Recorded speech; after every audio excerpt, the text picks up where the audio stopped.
Now, for the second time in the early stages of the 2021 Atlantic League season, the Barnstormers get to explore new territory. Good evening, everyone, from Lexington Legends Ballpark in Lexington, Kentucky.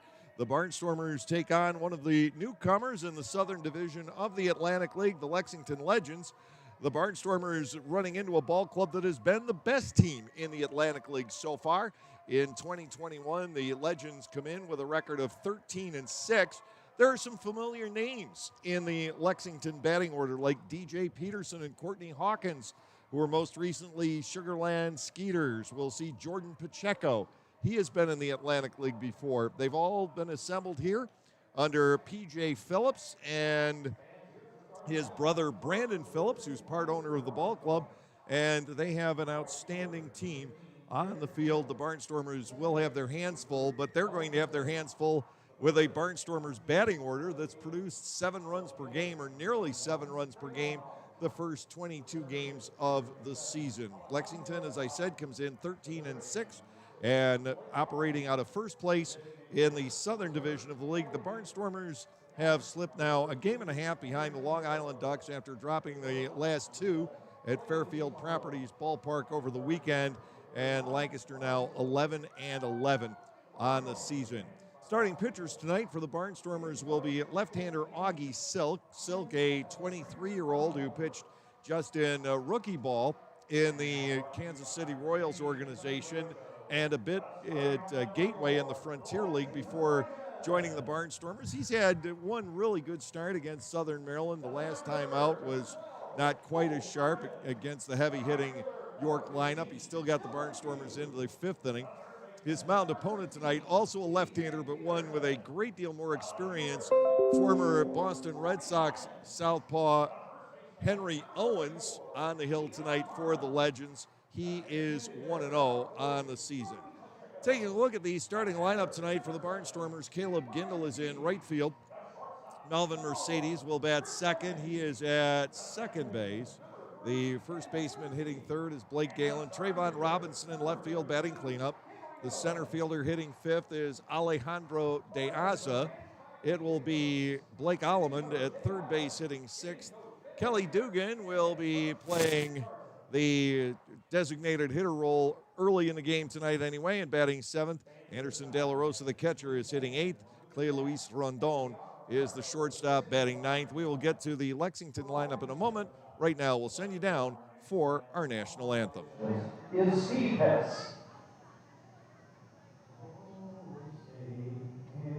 You see by the dawn's early light, once so proudly we hailed at the twilight's last gleaming, whose broad stripes and bright stars through the perilous fight, o'er the ramparts we watched, were so gallantly streaming, and the rocket's red glare, the bombs bursting in air, gave proof through the night that our flag was still there. Oh, say does that star-spangled banner yet wave for the land of the free and the home of the brave. National anthem this evening at Lexington Legends Park in Lexington, Kentucky. Here are the starting lineups for the hosts, Lexington Legends, this evening. Cole Sturgeon will lead off. He will be in center field. The right fielder batting number 2 is Tillman Pugh. DJ Peterson will bat third. He has third base duties. Courtney Hawkins, the former first-round pick of the Chicago White Sox, who spent a couple of seasons with Sugarland, is in left field batting cleanup. Keon Barnum, one of the great players from the American Association over the past few years, is the first baseman. He is batting fifth. Jordan Pacheco will bat sixth and serve as the designated hitter. The catcher batting seventh is Jake Romanski. Chris Fornacci will be the shortstop. He is batting eighth. Ben Eklinski is the second baseman, batting in the number 9 slot. On the hill is 6'6", 220-pound left-hander Henry Owens from Huntington Beach, California. He was a first-round selection for the Boston Red Sox 10 years ago. Made it to the major leagues in 2015 and 16 with Boston and has 16 career big league starts under his belt. Backing him up defensively, DJ Peterson at third. The shortstop is Chris Fornacci. At second base, Ben Eklinski. The first baseman is Keon Barnum. Courtney Hawkins is in left. Cole Sturgeon in center. Tillman Pugh is the right fielder. Jake Romanski is doing the catching for the Legends here this evening. Our umpiring crew has Christopher Wood signaling the balls and strikes. Drew Ashcraft is the first base umpire. Darnell Ray has the calls over on the third base side. Just to describe this ballpark for you, it is 318 down the left field side, 401 to straightaway center, and 320 down the right field line. There is a double tier of signs, much like we used to see in New Britain, all the way from the right field foul pole all the way through the batter's eye, and then in left field, just a single tier of signs. Tonight, this unusual north breeze is blowing from left across to right at Lexington Legends Park. It is very cool. The temperatures today never got out of the 60s, which is exceedingly unusual for June 22nd in Kentucky. As one might imagine, a very strong front came through late yesterday into last night, dropping the temperatures rather drastically in this Kentucky city, home, of course, of the University of Kentucky Wildcats. Here is Caleb Gindel to lead off tonight for the Barnstormers. Gindel with a fantastic ninth inning in that 7-run rally in the ninth on Sunday. He had a home run and a double there, really boosted his figures. He's 295 now on the year with 5 home runs, 5 doubles, and he's knocked in 15. Left on left to open up the game. Owens to the plate, and he is high for a ball, 1-0. We're underway with our first ever game between the Lancaster Barnstormers and the Lexington Legends. Left-hander Owens ready to go, and to Gindel, the 1-0 pitch, cut on and missed. The count levels at 1 ball, 1 strike. Right field, as will often be the case, is the tough Sunfield at here at Lexington Legends Stadium. Of course, at Clipper Magazine Stadium, the tough Sunfield is the broadcast booth, as we well know. It's been well established. 1-1 pitch, swinging a foul ball back to the screen. 1 ball, 2 strikes on Gindel with Mercedes waiting on deck. And then Blake Galen in the number 3 hole in the batting order tonight. Henry Owens with the Red Sox between 15 and 16 was 4-6 at the major league level over 16 starts, 85 innings thrown. The 1-2 pitch is down and away. Gindel levels the count. 2 balls and 2 strikes here. The defense playing Caleb straight away, and there really is no other way to do it. His home run the other day to right, his double was down the left field line in that 9th inning. Here comes the 2-2 pitch, way upstairs and speared by Romanski. The count has worked a full 3 balls, 2 strikes. Gindel leading off tonight for the Barnstormers. Lancaster playing numerous high-scoring games. Sunday, the 4th time this year that both the Barnstormers and their opponents have reached double digits in a game in just 22 games this year. To Gindel, 3-2 pitch, and he gives this one a ride out to right field. Pugh going back, looking up, and the walls will not contain it. A home run for Gindel to start off the night, his 6th of the season. And the Barnstormers on the 6th pitch of the game have jumped out to a 1-0 lead. Barnstormers like to get off the fast starts. So do their opponents. We talk about all the offense that we have seen both for and against this season. Well, think about it this way. The Barnstormers in 22 games have scored now 17 runs. This is the 23rd game in the first inning, but they've given up 31. We don't see too many games that are scoreless at the end of an inning. Here is Melvin Mercedes, switch hitter, batting right-handed, in there at 380 with a home run and 12 runs batted in. The pitch catches the inside corner for a called strike. It is 0-1. Mercedes ranking among the top 5 in the Atlantic League in batting among players who have enough plate appearances. Carlos Castro, the catcher of the York Revolution, number 1. Ground ball, right side, handled by the first baseman, Barnum. He'll take it himself, 3 unassisted. Mercedes retired for the first out of the evening. Blake Galen, the Barnstormers' first baseman, will come in. Galen was hitless on Long Island. That does not happen to Blake very often. He was 0 for 9 in the series against the Ducks. He was hit by a pitch early in that series. He's now down to 225 for the year with that one golden home run that was meaningful, not necessarily for winning or losing the series finale at home against Gastonia, but it was his 100th in a Barnstormers jersey. First pitch is up to him for a ball. It is 1-0. Trayvon Robinson, the switch-hitting left fielder, waits in the on-deck circle. The Barnstormers on the board on the home run to straightaway right field off the bat of Caleb Gindel.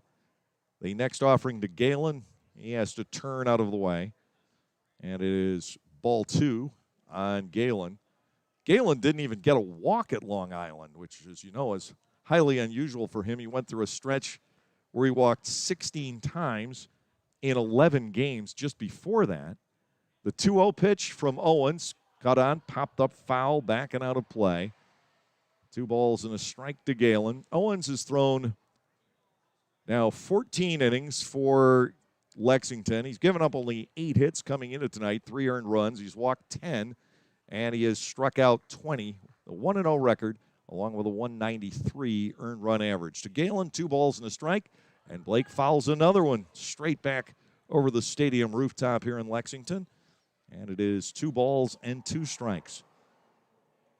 The team bus left this morning at 5 and got into the hotel at about 2:40 this afternoon. Well, that's a long haul in one day, and then get ready and jump out here, take the field. Breaking ball, twists outside and low, filling the count on Galen. Both left-handed batters the Barnstormers have sent up there in this game against Owens have gotten the count to full. We'll see if Galen can come somewhere close to matching the success that Gindel had off the 3-2 pitch. Owens ready to go. Full wind, of course. 3-2. Galen will get the walk. That's his 20th of the year. The Barnstormers have the 1-out base runner at first and Trayvon Robinson stepping in. Robinson still having a tough time from the right side of the plate. He is 1 for 10 as a right-handed batter. The Barnstormers really haven't seen many lefty starters. Owens is only the 4th that the Barnstormers have seen so far this year. Not too many at-bats for the switch hitters from the right side. Galen leads off first, held by Barnum. Owens ready to go, and a Robinson driven to straightaway center field. Hustling back on this, leaping up and finding it carrying over his head is Sturgeon. That's all the way to the wall. Galen is being waved. We're going to have a throw of plate, and Galen is tagged out on a beautiful relay by the Lexington Legends. Robinson with the double to straightaway center field that carried over the head of Cole Sturgeon, but he retrieved it in a hurry, fed the middle infield. We'll get the official ruling as to whether it was Fornacci or Aklinski that threw that ball in, and it was right there to Romanski, and Galen had nowhere to go at the plate. A second out in the inning coming off the booming double by Trayvon Robinson. Now here is Alejandro De Aza, who was almost an impossible out for the Long Island Ducks over the weekend, as was the case toward the end of the series against the York Revolution. He is 9 for 12 in the last 4 ball games with a couple of walks and a sacrifice bunt on top of that. To De Aza, it is outside for a ball, 1-0. Left-handed batter all the way, hitting .353 now as a Barnstormer, which is only slightly ahead of his final numbers with New Britain 2 seasons ago. He batted .346 there. De Aza right now is content just to spray the ball around. He has 3 doubles. All the rest of his hits are singles. a partial swing there. He may have gone too far anyway. The pitch recorded as a strike. It's 1-1 on De Aza. Blake Alleman, the switch-hitting third baseman in the on-deck circle. Galen out trying to score on the double by Robinson. It really was a beautiful relay. Ross Peoples felt it was worth taking the gamble, sending Galen home, but he was actually out by quite a bit. To De Aza, swinging a ball, slicing foul out of play down the left side past the end of the seating bowl. De Aza batting at 1-2. Alleman on deck on a hot streak. The Barnstormers scored 20 runs in the 3 games at Long Island, but they weren't distributed very evenly. 6, 1, and 13. Robinson leads off second. It's 1 ball, 2 strikes on De Aza. Breaking ball pulled on the ground. Should be easy for Aklinski. He will deal on to first. That will end the inning. The Barnstormers get the leadoff home run by Caleb Gindel. A double by Trayvon Robinson, but the out came at the plate, and Lancaster is held to just 1 run on 2 hits with no errors, and Robinson left at second base. We're through 1/2 inning tonight here at Lexington Legends Ballpark with the score. The Barnstormers 1 and the Legends coming up. Localflavor.com, local flavor. Localflavor.com, local flavor.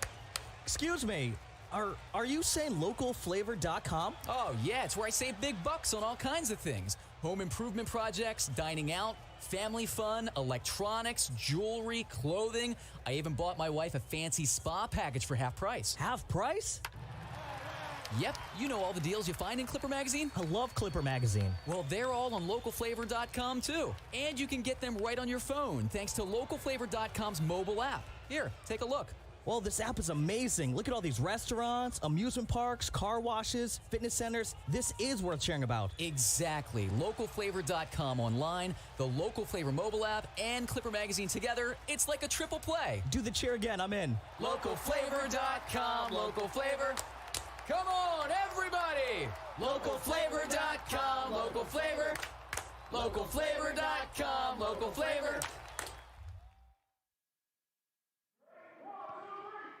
Welcome back on this beautiful but extraordinarily chilly evening for the beginning of summer here in Lexington, Kentucky. Left-hander Augie Silk on the hill for the Barnstormers this evening. Augie making his 3rd start, his 4th appearance overall. He's covered 12 innings and allowed 13 hits, 7 earned runs. The left-hander from Pacific Palisades, California, has walked 10, and he has struck out 9. Backing him up defensively, the Barnstormers with what we'll think of as the standard alignment. Blake Alleman is at third. Clea Luis Rondon, the shortstop. Melvin Mercedes at second. Blake Galen is at first. The outfield has Trayvon Robinson in left. Alejandro De Aza in center. Caleb Gindel is the right fielder. And Anderson De La Rosa is doing the catching here this evening. Leading off for Lexington is their center fielder, Cole Sturgeon. We'll get things underway. Sturgeon for the season, batting .240. He has hit 3 home runs, and he has driven in 6 on the campaign. Also has 4 doubles and a couple of triples. Silk is low, and it is ball 1 and no strikes on Cole Sturgeon. Sturgeon is reasonably local in that he played his collegiate baseball at Louisville. Signed by the Boston Red Sox in 2014 and got to AAA with them. Line drive, center field, a base hit. Racing over De Aza, and Sturgeon will hold it first with a leadoff single. Now, unlike the Barnstormers, the Legends do not run much. Their stolen base total as a team still in the single digits. Sturgeon is 0 for 2 on his stolen base attempts. Silk will face Tillman Pugh, the right fielder, hitting .304 with 3 home runs, 14 runs batted in. This is a batting order that does not let up.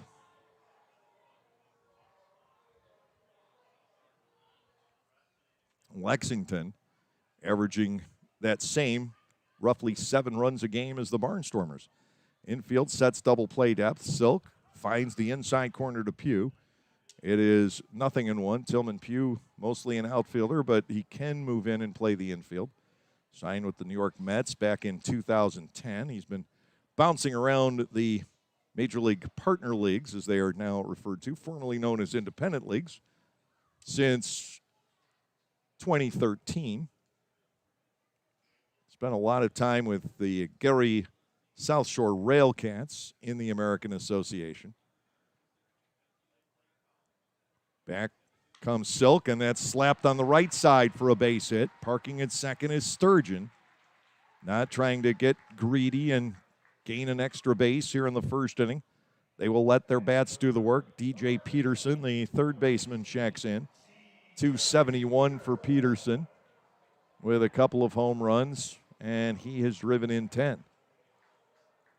Barnstormers with a run on the board in the top of the first inning, and they had a second man cut down at the plate.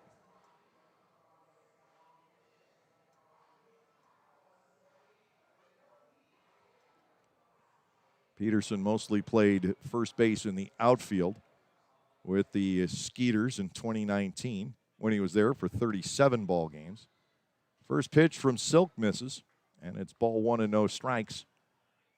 With the Skeeters, he hit .305, 8 home runs, and knocked in 20. We saw quite a bit of Peterson. He was there just late in the season, and then he returned and played for Sugarland in the Constellation Energy League last year. Skied out to right, racing over is Gindel. He cannot draw that one in. It's hopping up against the boards. Sturgeon will round and score. On to third goes Pugh. Peterson at second with an opposite field double.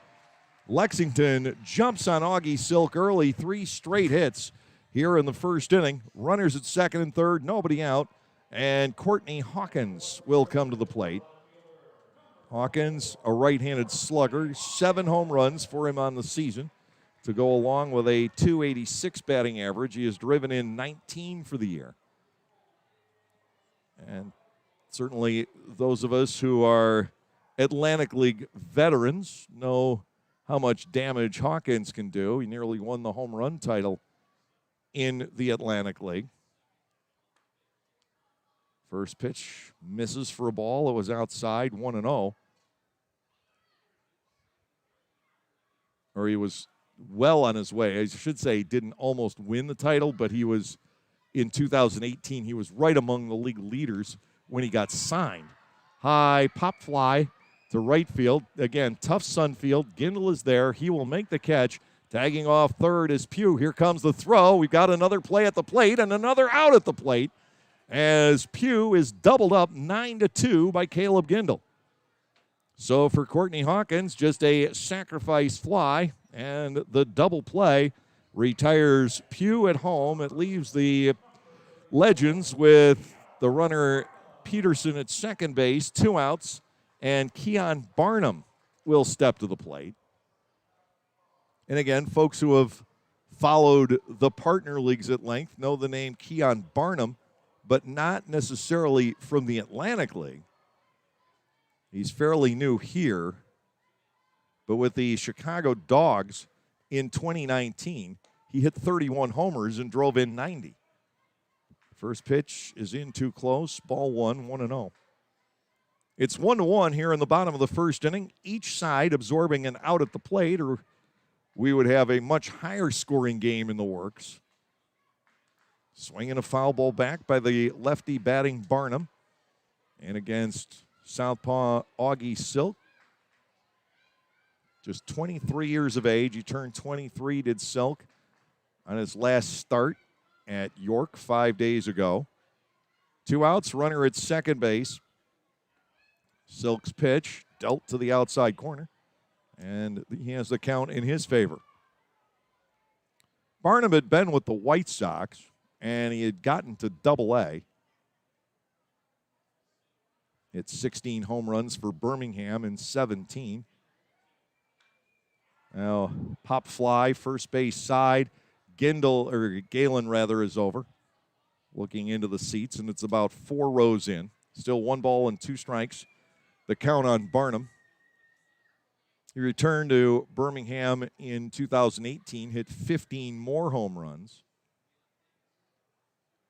Butch got him to come to Chicago in 19, and he tore up the American Association, fouled down the left side, and curling past the inflatables down that way. They've got a lot of them. 1 ball, 2 strikes. This ballpark, this franchise, if you will, had been in the South Atlantic League since its inception in 2002. Breaking ball, and that's good for strike 3 call. De La Rosa knew it. He was headed to the dugout, and that will do it in the Legends' first inning. They opened up with 3 straight hits. They produced just the 1 run on 3 hits with no errors, and the runner left at second base. Very similar half innings, except the Barnstormers scored on the home run and had 2 hits along with a walk. But 1 run, 5 batters, and out at the plate on both sides at the end of an inning. We're tied at 1.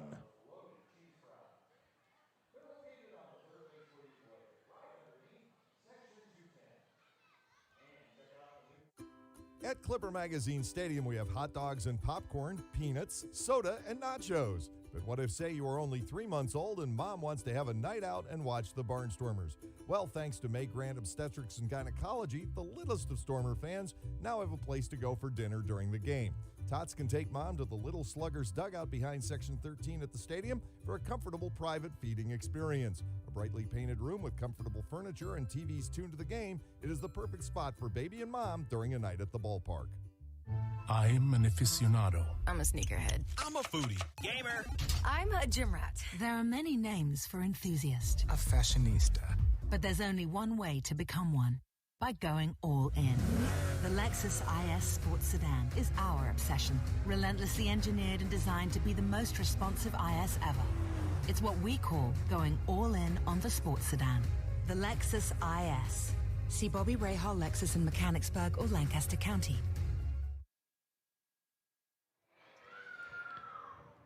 Here is your nightly reminder from yours truly, as well as the rest of the Lancaster Barnstormers front office. It is time to keep voting in the Best of the Ballparks Partner League competition. Clipper Magazine Stadium, as you know, is in the Final Four against Truist Point, the home of the High Point Rockers, down in High Point, North Carolina. And the lead for Clipper Magazine Stadium is slipping. It's still substantial, but it has declined somewhat. So make sure you get on your device and vote daily for Clipper Magazine Stadium. Inside a ball to Blake Allemond. It is 1-0. Allemond at .286 with 6 home runs. He has knocked in 12 on the season. Henry Owens brings it home, and he misses for ball 2. It is 2 balls and no strikes on Allemond. Blake in the last 6 games, 11 out of 25, and he's driven in 10 runs. He had 3 hits and 3 ribbies on Sunday. The 2-0 pitch. A swing and a foul ball back. 2 balls and a strike. Allemond signed with the Barnstormers for the 2020 season. And when the Atlantic League was shut down, he had the opportunity to go play for the Chicago Dogs. And he's a personal favorite of Butch Hobson, at least as Butch was indicating the other day. He's just saying Blake's a good player, and he is. Swing and a miss. It is 2 balls and 2 strikes, and Allemond is a very valuable guy to have with an Atlantic League team because he can play 5 or 6 different positions, and he's a switch hitter. So you can do a lot with him. He stays alive, 2-2 against Owens. Kelly Dugan and Anderson De La Rosa will follow here in the second inning. Barnstormers won, and the Legends won. Each team striking right away in the first inning.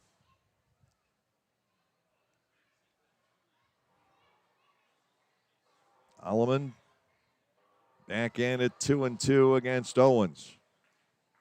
6'6" lefty ready to go. And there's an off-speed pitch. It hangs upstairs, and another 3 ball and 2 strike count. So a Barnstormer leading off an inning. Defense straight away against Blake. Payoff ready to come. The 3-2 pitch is popped up on the right side. Keon Barnum signaling for it behind the bag in fair ground. He'll put it away. Aleman's retired, one down. That will bring on Dugan. Kelly at 293 with 3 home runs. He has driven in 16 on the season. Again, the Barnstormers don't have 1 or 2 guys carrying the load on this offense. 8 different players have reached double digits and runs batted in the first 22 games of the season, including the guy who's only a part-time player, really, and Ladarius Clark, who has 17. Outside to Kelly for a ball. It is 1-0.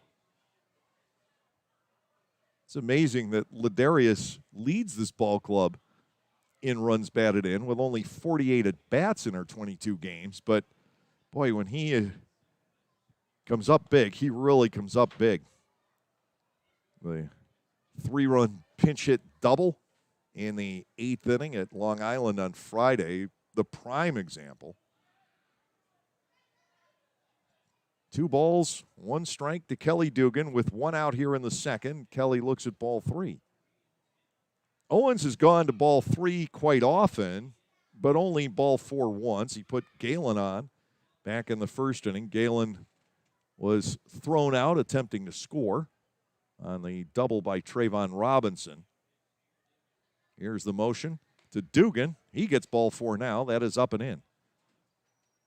Second walk given up by Owens tonight. The 12th now he's allowed on the year in 15 1/3 innings. The batter will be the catcher, Anderson De La Rosa. De La Rosa at 238 with 1 home run, and he has driven in 7. He has a pair of doubles on the year. The catchers combined, De La Rosa and Peroni, who are hardly ever in the game at the same time, have also driven in double digits. Upstairs for a ball, 1-0. Between them, they have 12.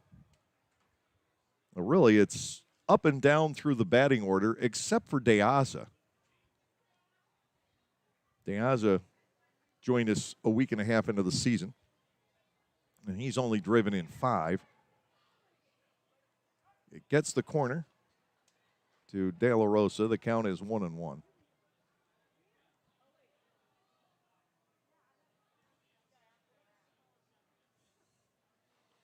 Dugan has 1 stolen base. He's one of the lesser likely candidates in this batting order to go.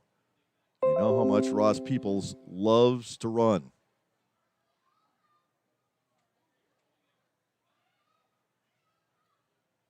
The pitch fades low. De La Rosa batting with Cleo Luis Rondon waiting on deck.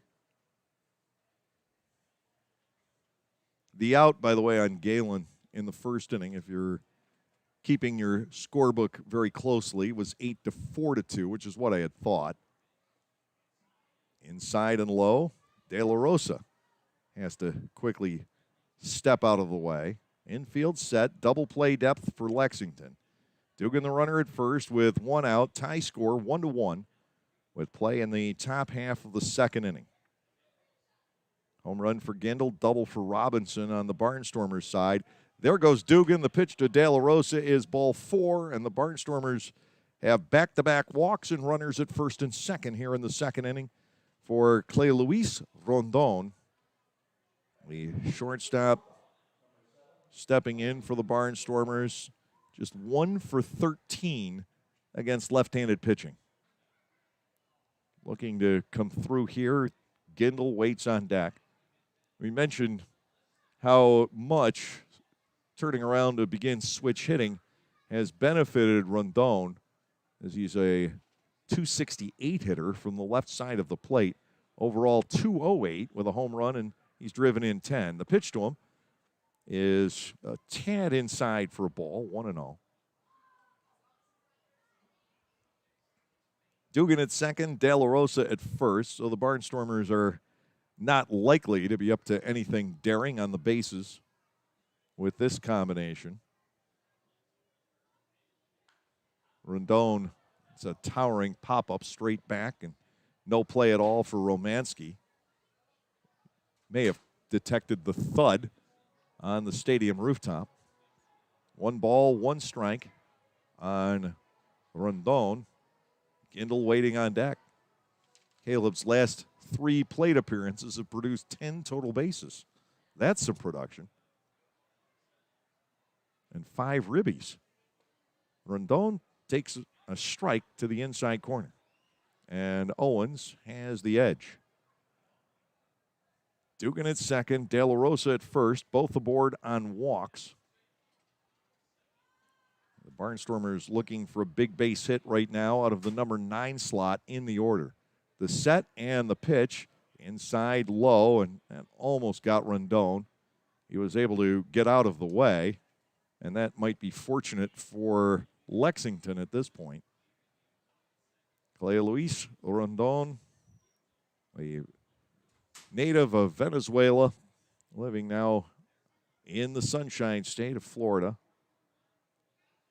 Trying to fight Henry Owens. First and second for the Barnstormers with 1 out. A glance back by Owens. Here's the pitch. Rondon swings and just touches it foul. He was off stride, barely got a piece, but that's good enough to keep him in there.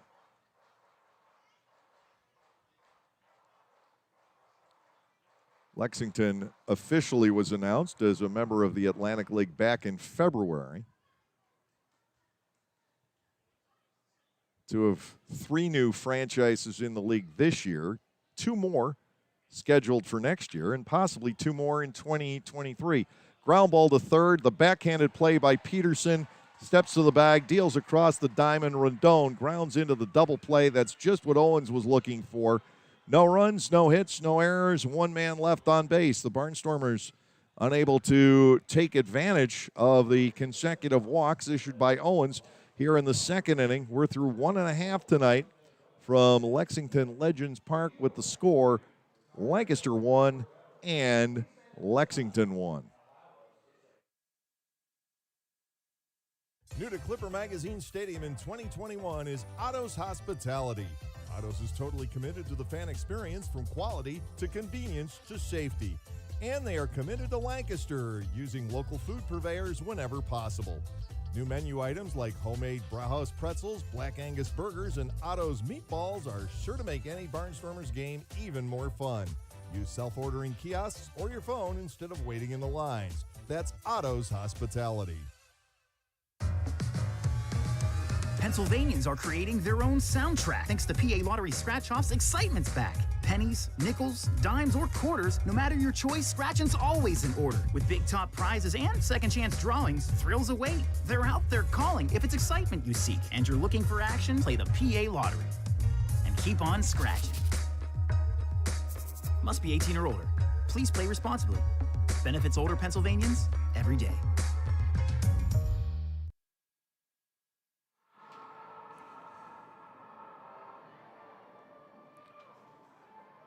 Lexington got its first taste of independent baseball last year in, I think they called it something to the effect of the Bourbon Trail Series, when they fielded a team managed by one-time Long Island Duck, P.J. Phillips, here in Lexington, and they put together a team in Florence, Kentucky, which is the home of a Frontier League franchise, and they played each other for a few games during the summer, and they had a lot of fun with it.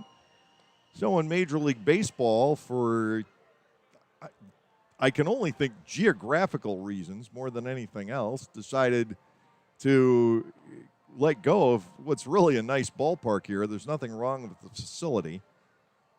When they opted to trim back to 120 teams, the Atlantic League was more than happy to take on Lexington. The only problem with being here is that it takes everybody except for Charleston quite a while to get here. Again, the Barnstormers were on the road for about 9 hours, 40 minutes today. They made one stop for breakfast along the way near Morgantown, West Virginia, and then came the rest of the way here. Jordan Pacheco is the designated hitter tonight for Lexington, and he takes a strike. It is 0-1. Pacheco is 8 out of 24.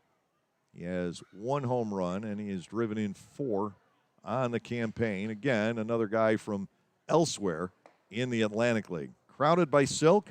The count levels at 1-1.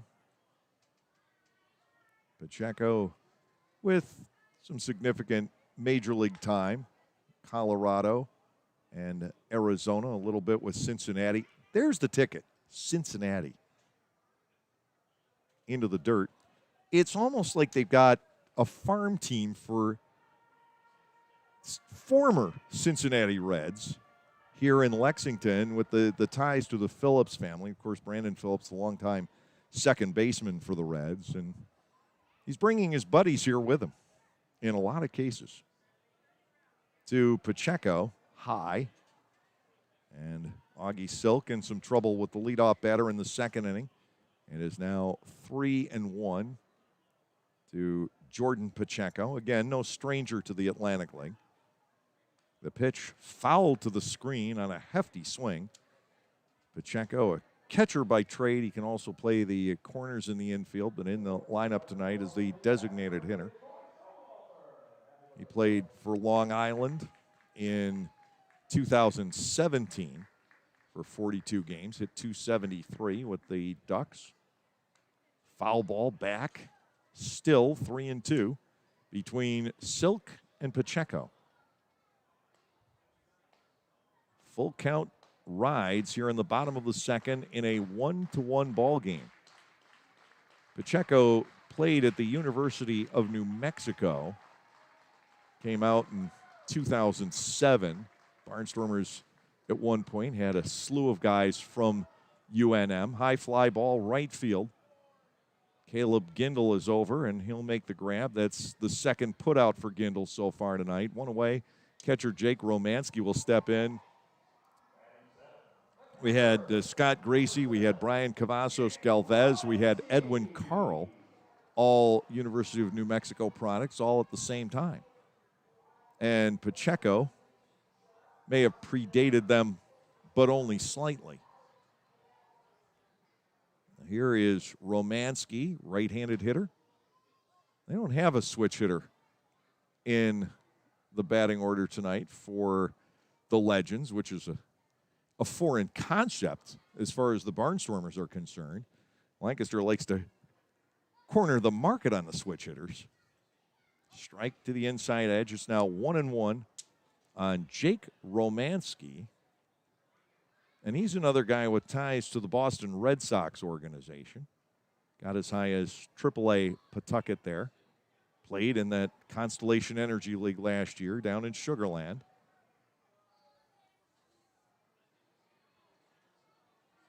Two balls, one strike on Romansky.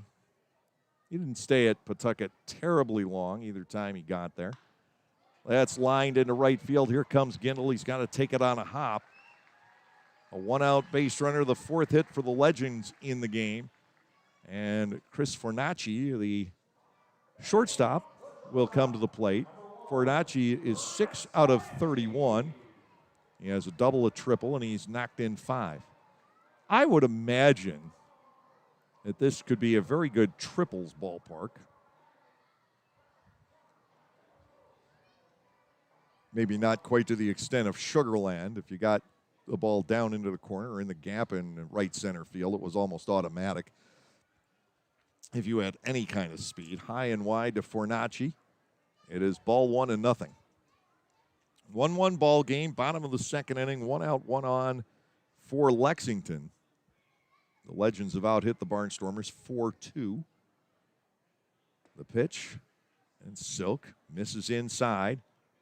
So he is behind Fornacci at 2-0. Jake Romansky is the base runner. He has not tried to steal all year.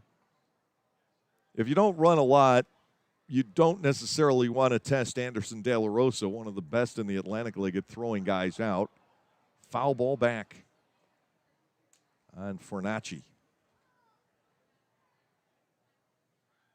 Tomorrow night, the Barnstormers, or not tomorrow night, tomorrow afternoon, the Barnstormers have Andrew Chatora on the hill, and it looks like they'll be facing J.J. Hoover a former Cincinnati Red, but that's not set in stone. Upstairs, Fornacci working against Silk. 1 out, 1 on.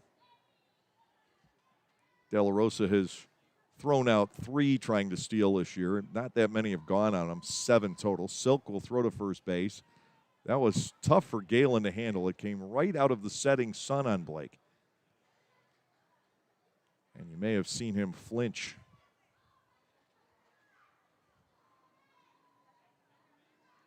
De La Rosa setting the target infield, looking for the double play ground ball. Silk's pitch instead popped up third base side. Alleman will give it a look, but there's no play. That was even off the field in Gastonia, where you can basically run a marathon from the foul line to the seats. All right, it's an exaggeration, I know. I speak in hyperbole. You should be used to that by now. But suffice it to say, the foul territories are enormous in Gastonia. Pitch is ball 4 upstairs. Fornacci draws the walk, and once again, Augie Silk is in danger. We're just in the second inning. The Barnstormers certainly need some help on the pitching side. Garrett Granitz is just about ready to go, probably tomorrow.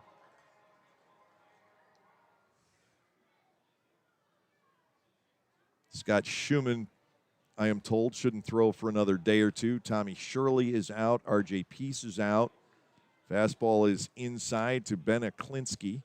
It is 1-0 on the right-handed hitting second baseman who comes in batting .259, but with power. He's got 5 doubles and 4 home runs.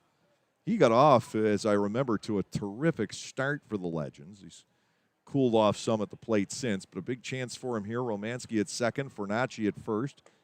And it is outside from Silk. Augie had the great start a week and a half ago at Southern Maryland. He did not allow an earned run in 5 innings of work. Gave up 1 run on 3 hits overall. He didn't factor in the decision. The Barnstormers won that game late. This one does not reach that inside edge either, and it's 3 balls and no strikes on Aklinski. Cole Sturgeon, the center fielder, waits on deck. He's a left-handed hitter. But trouble brews in the bottom of the second inning. Silk registers 1 on the inside corner to get to 3 balls and a strike. Alleman, Rendon, Mercedes, and Galen have not had the opportunity yet in this game to field a ground ball. They'd love that chance here. The 3-1 pitch is ball 4 inside, and the bases are now loaded. Sturgeon single to start off the evening for Lexington, and we're going to have to wait as Ross Peoples is going to use the first of his 3 allotted timeouts.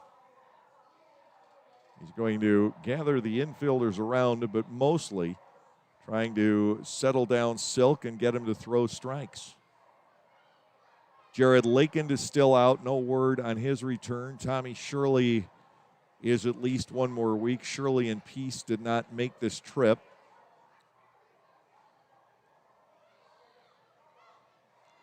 Lakin is with the club. As we saw the other day, he can pinch run. And did so in a big spot. Scored the go-ahead run at one point for the Barnstormers in the York Series back on Thursday night. He hasn't thrown, however, since the second game of the season.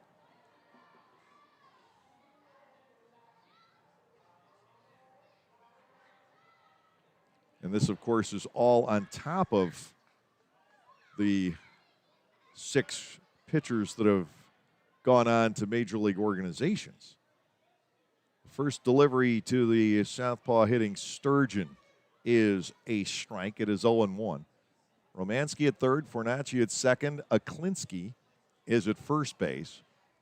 Double play ball desperately needed. There's a topper toward the mound. The only play for Silk is to go to first, and a nifty dick up by Galen on the back end of that. The lead run scores on the little topper up the third baseline.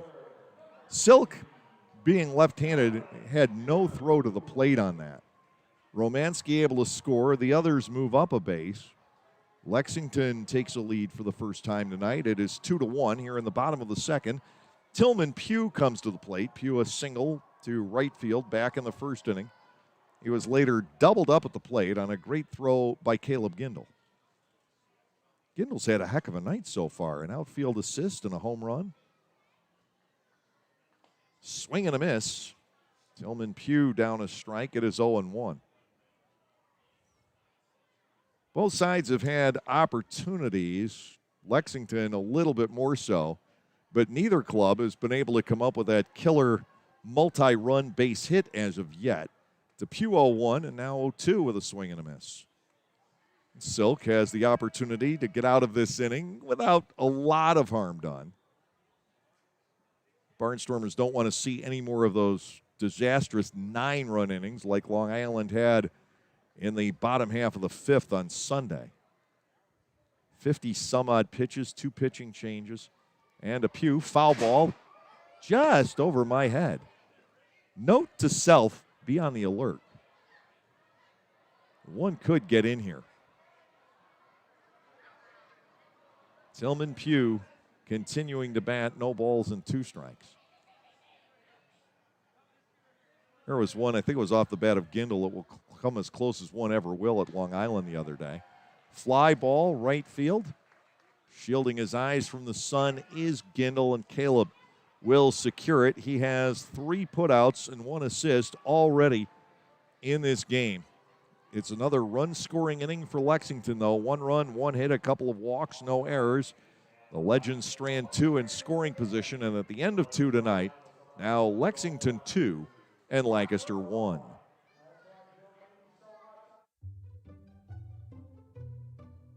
Bummer, the Barnstormers are on the road and you're looking for something to do.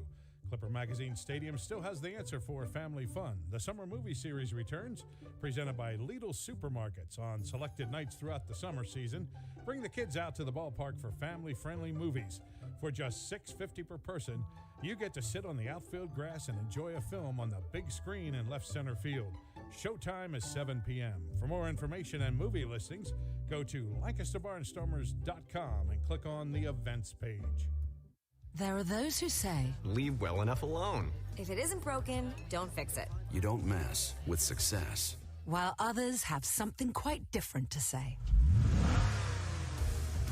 The Lexus RX, with enhanced dynamic handling and available 12.3-inch touchscreen.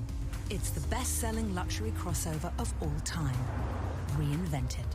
See Bobby Rahal Lexus in Mechanicsburg or Lancaster County.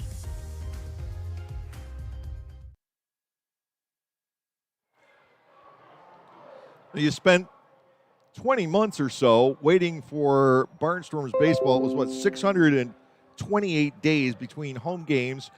And we just teased you. We had a 6-game homestand and then went on the road for an eternity. But there is good news. The Barnstormers will finally be back home on Friday night to take on the West Virginia Power, the first time that we'll see Mark Minikazi's club. Boy Scouts sleepover after the game on Friday, and we've got a fireworks spectacular coming up on Saturday night. Family Fun Day on Sunday. The Barnstormers and the West Virginia Power. Then we'll have the Monday off day, which is true every week except for the Monday holidays this summer. And the Long Island Ducks will come in beginning on Tuesday. Here's Caleb Gindel. He homered to start the night for the Barnstormers. The motion and the pitch is a strike to the inside part of the plate here. 0-1 from Henry Owens, who's allowed 2 hits and 3 walks. But he's gotten ground balls when he's needed them, and he's only allowed the 1 run. 0-1 to Gindel. Caleb looks at an offering that's high. Ball 1, strike 1. The pitch counts are up there, which is nothing new for Barnstormers baseball here in 2021. 4 and against. 1 ball, 1 strike. And this one gets the outer third. Gindel bats at 1-2. 6 home runs, 16 knocked in for Caleb now on the season.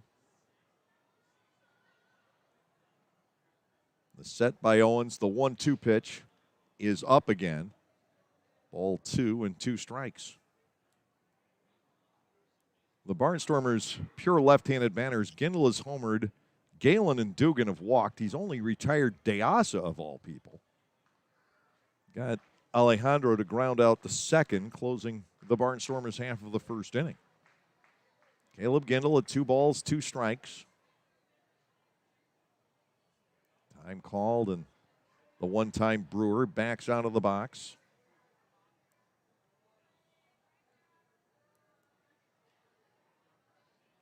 Two balls, 2 strikes. The pitch, chopper foul.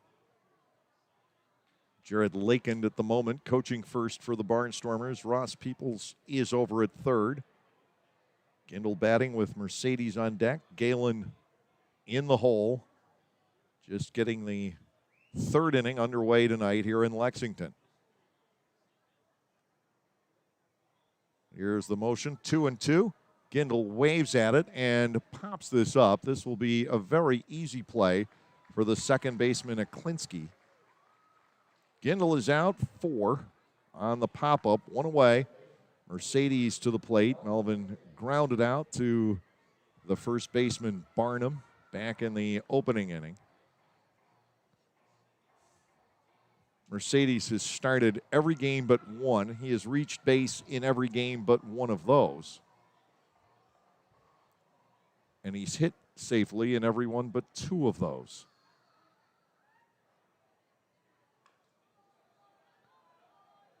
Ground ball right at the plate and signaled foul by Christopher Wood. Romanski was ready to make a play, but it had deflected off of one of the 3 back there, and I trust it was Mercedes. Third baseman Peterson playing up in the event of a bunt, and Melvin, as you know, can. No balls, 1 strike. Owens ready to go. Breaking ball, and Mercedes bangs it foul down the left side. Owens out in front, though, at 0-2. Lancaster couldn't make anything out of back-to-back one-out walks in the second inning as Rendon grounded into a double play. That took a little bit of the starch out of the offense tonight. The Barnstormers trying to relocate that. And Mercedes looks at an off-speed pitch, barely off the corner. 2-2 to Melvin. Defense totally fanned out against Mercedes. There's no other way to play him. Henry Owens ready to go. Here is the motion. Mercedes lets it come in high, and that will make it 2-2. But the Barnstormers are forcing the pitch counts up.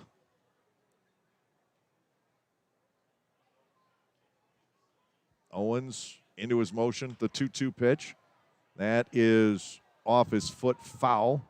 Again, the defense ready to pounce and make a play. And again, Mercedes had actually gotten a piece of that foul ball. This one chopped off his foot.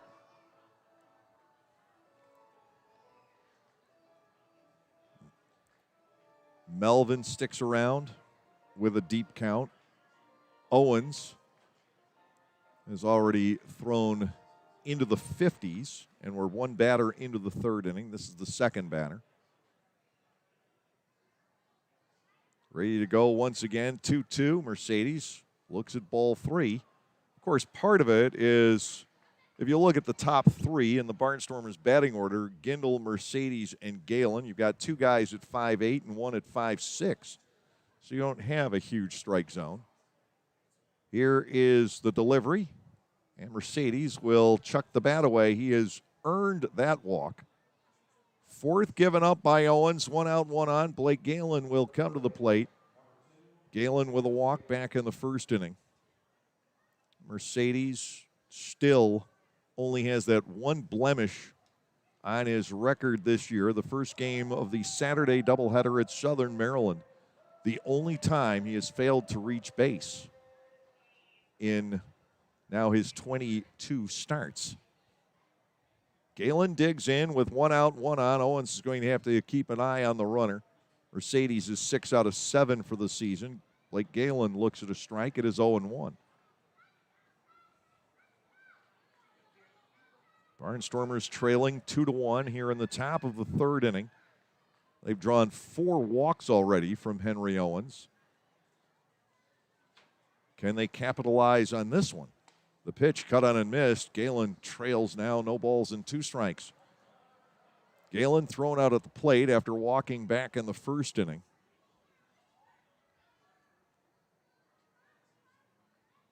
Barnstormers only run on the leadoff homer by Gindel.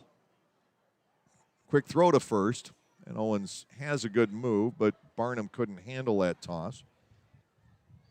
Melvin Mercedes back in. Trayvon Robinson waits on deck. Robinson finally broke loose from the right side of the plate and boomed a long double over the head of the center fielder Cole Sturgeon and out to the 401 mark back in the opening inning. But the beautiful relay cut down Galen at the plate. Barnstormers have not had a hit since that double. 0-2 to Galen. It's wasted for ball 1. 1 ball, 2 strikes.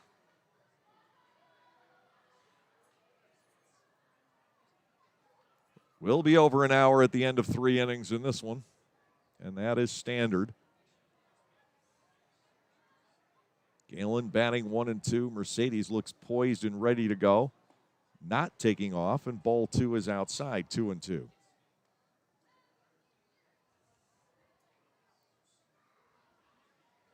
Lancaster with its 6th base runner out there. The Barnstormers have not tried to run on the experienced Henry Owens yet.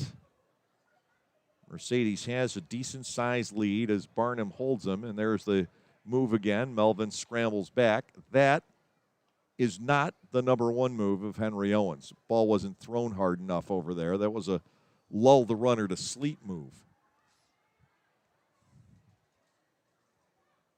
Mercedes out to that lead again. Quicker throw, and this one leaks through Barnum and gives Mercedes the opportunity to motor ahead to second.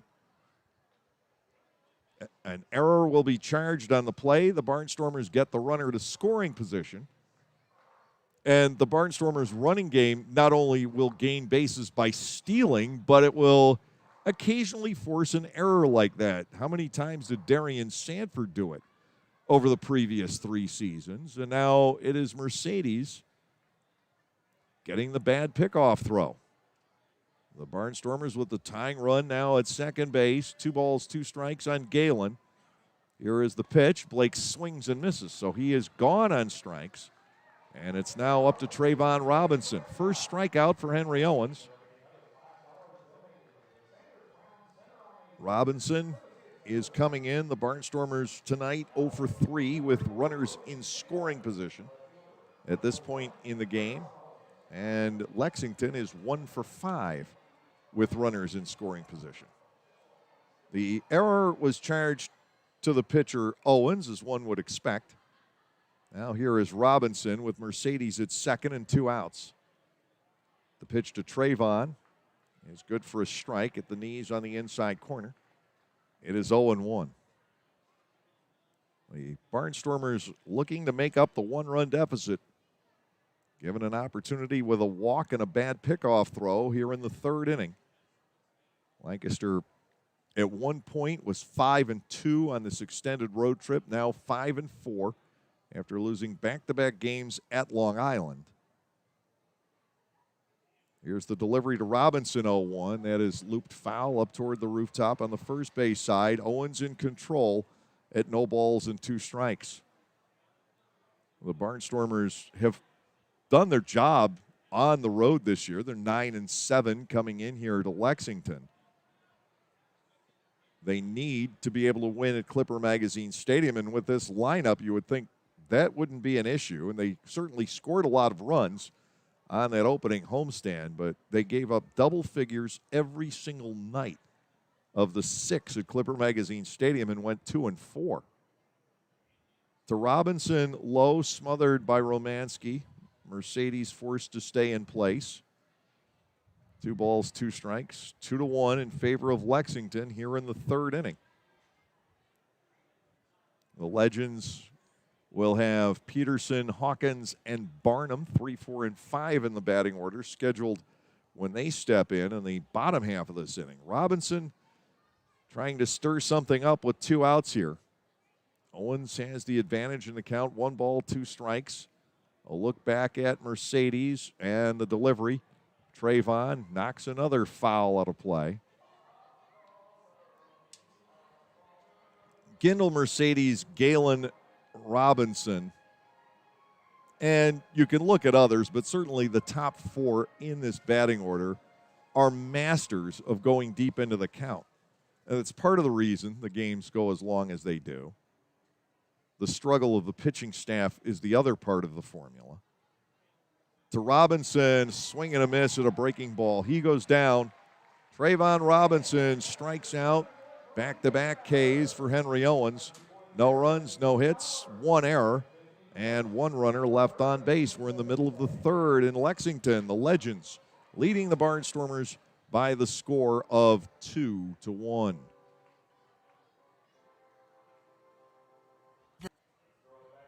For the youth of our area, the Barnstormers are offering a wide variety of camps throughout the summer to teach everyone some tips on baseball and softball. Camps are offered to kids as young as 4 and as old as 12. Some even involve the parents. They run from June 15 all the way through August 28. For more information, go to LancasterBarnstormers.com and click on the Clinics tab. All presented by Orthopedic Associates of Lancaster. Pennsylvanians are creating their own soundtrack. Thanks to PA Lottery Scratch-Offs, excitement's back. Pennies, nickels, dimes, or quarters, no matter your choice, scratching's always in order. With big top prizes and second chance drawings, thrills await. They're out there calling. If it's excitement you seek and you're looking for action, play the PA Lottery. And keep on scratching. Must be 18 or older. Please play responsibly. Benefits older Pennsylvanians every day.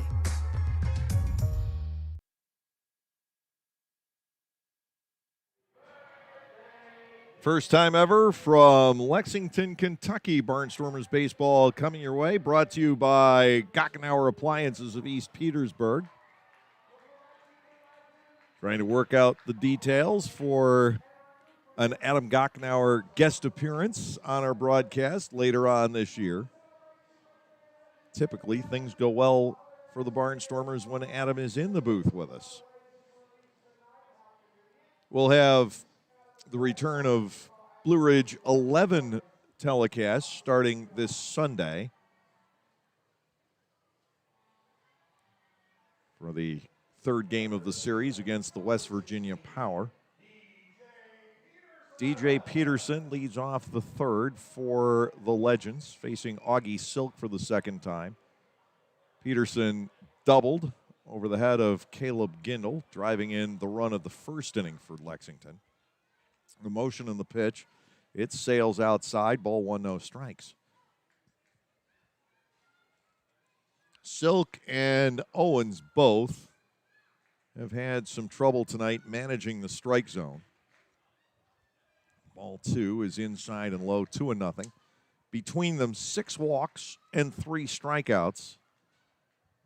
But that has been somewhat par for the course this year around the Atlantic League, and especially in our games. 2-1 pitch upstairs, or make that 3-0 rather. 3 balls and no strikes on DJ Peterson. Augie Silk brings it home, and a strike is recorded on the inside corner. Peterson had already shedded the bat and was ready to go to first base. He gets summoned back by the electronic eye and that slight delay, so you can never make an assumption. The 3-1 pitch, swing and a miss. It is 3-2. And my fear is always that you'll have a runner at first with a 3-ball count. I haven't seen it happen yet. But a runner at first with a 3-ball count who thinks it's ball 4 pulls up and then gets thrown out stealing, because that would be incredibly unfair. Here is the pitch, and finally, Peterson gets the 4th ball. 3rd walk given up by Silk in the game. Courtney Hawkins will step in. Hawkins skied out into a double play, 9-2, back in the 1st inning, as Tillman Pugh was cut down at the plate by Caleb Gindel on a beauty of a throw straight through to De La Rosa. Silk has retired the leadoff man in an inning only once. He'll deliver, and that gets through, moving Peterson to second base with nobody out. We'll see how that one's ruled. Wild pitch or pass ball. My inclination early is to go wild pitch, but I could see an argument the other way. Depends if it's construed whether that ball bounced or not. But in either case, there is a runner at second base with nobody out and a ball 1 count on Courtney Hawkins, who is very dangerous, very high, and it's 2-0 from Silk. Again, the difficulty managing the strike zone on both sides. We're operating at about 46% balls tonight, and you can't live there. 3-0 to Hawkins with the runner at second base. Nobody out, bottom half of the 3rd inning. Left-hander ready to go. The pitch cut on and missed. Hawkins had the green light, 3-0. Went for it and fanned on it to get to 3 balls and 1 strike now. Pass ball was the ruling, and I could see that. I couldn't tell if it bounced or not. Ball 4 is inside and, in fact, hits Hawkins. The runners now are at first and second with nobody out for Keon Barnum, a strikeout victim, his first time up, the only one so far for Augie Silk. The Barnstormers on the season, and this is a very painful statistic, but they have thrown 190 1/3 innings now. And they have averaged, if you combine the walks and the hit batters, they've averaged more than 1 an inning. The total is 192.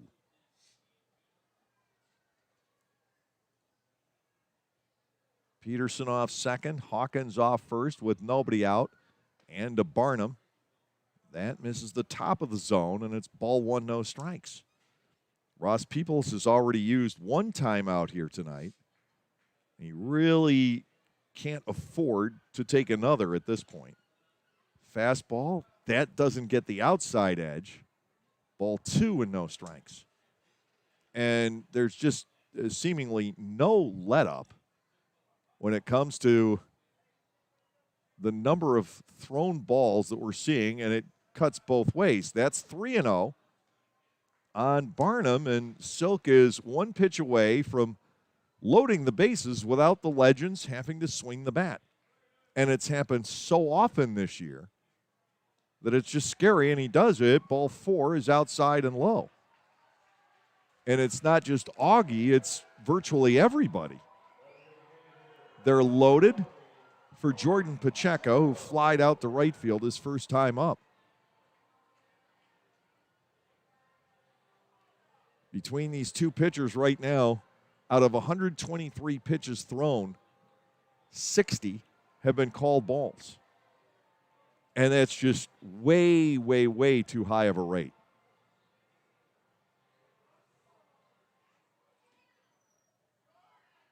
You could say some of it is the positioning of the strike zone and the electronics,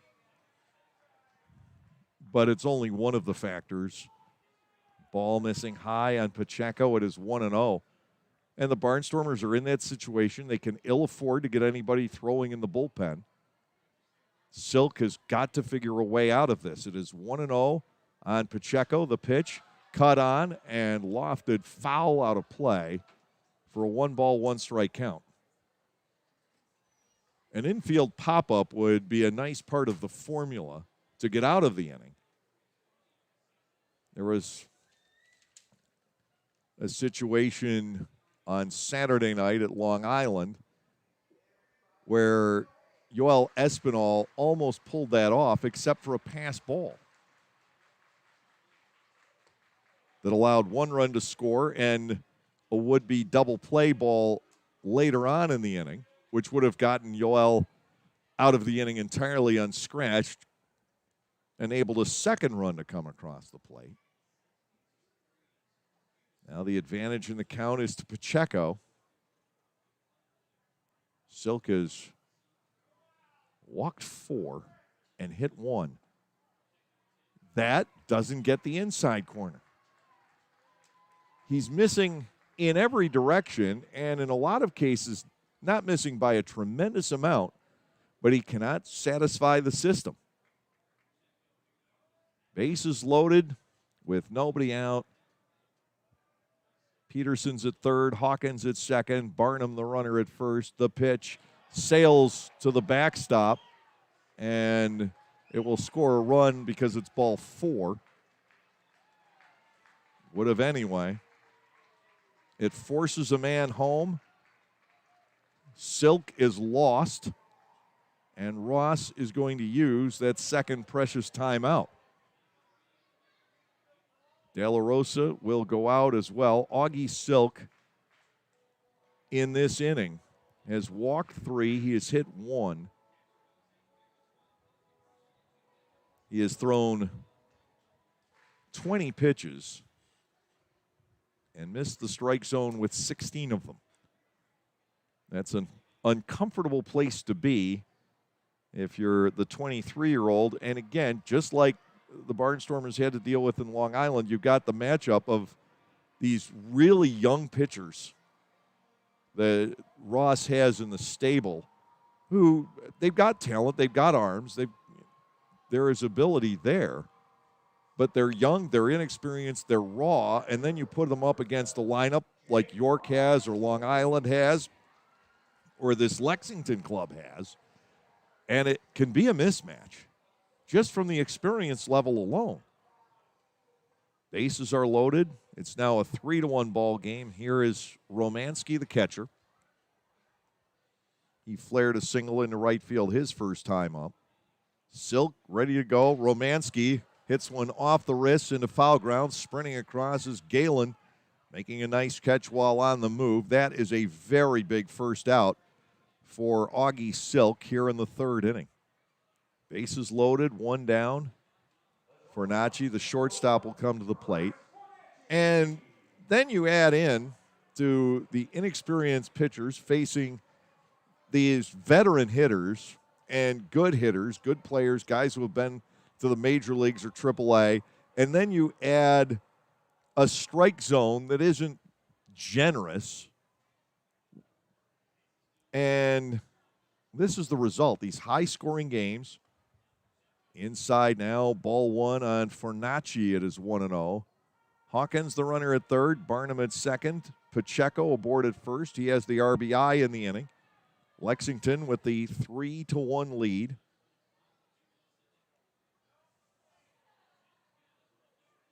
Galen just made the running catch for the first out. There's a called strike on the outside corner.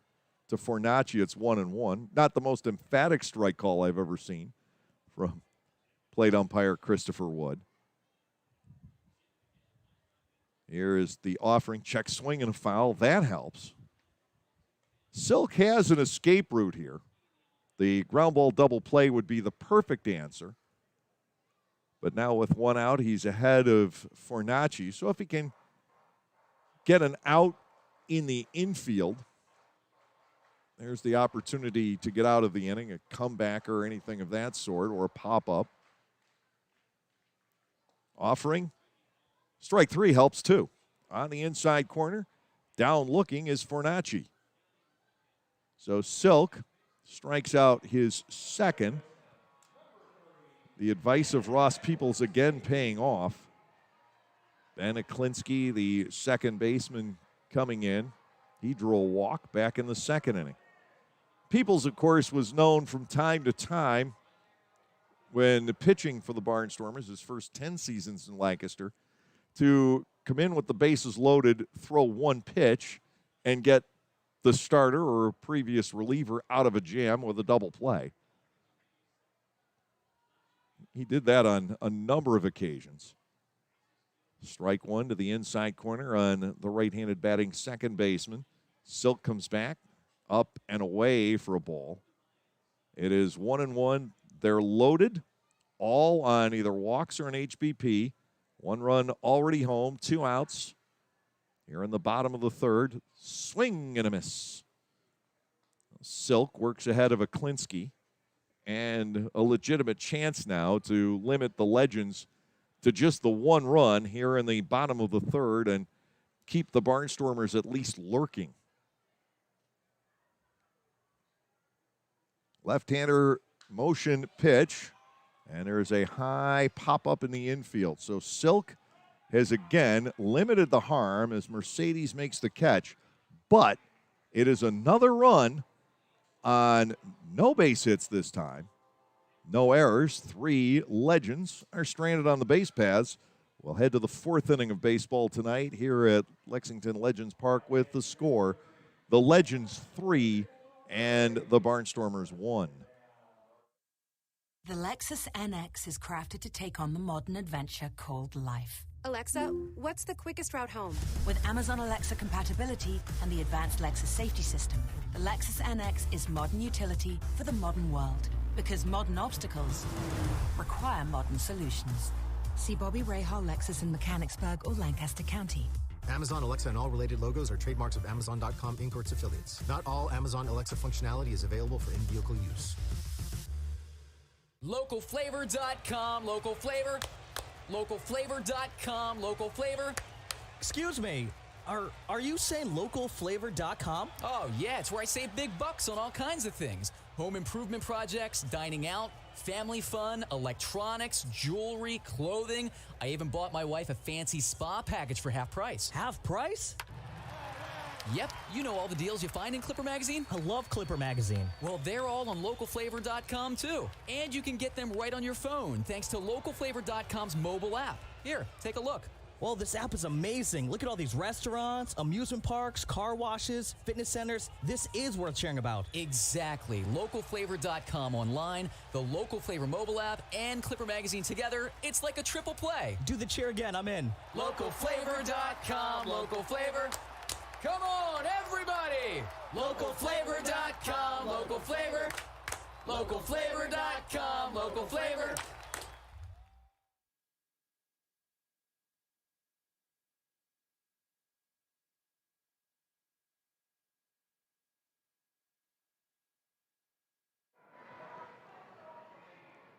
We're through 3 innings of baseball here tonight, and for Lexington, it is 3 runs, 4 hits with 1 error, and the Legends have stranded 6. The Barnstormers with 1 run on 2 hits, no errors. Lancaster has left 3. Alejandro De Asa leads off the 4th inning against Henry Owens.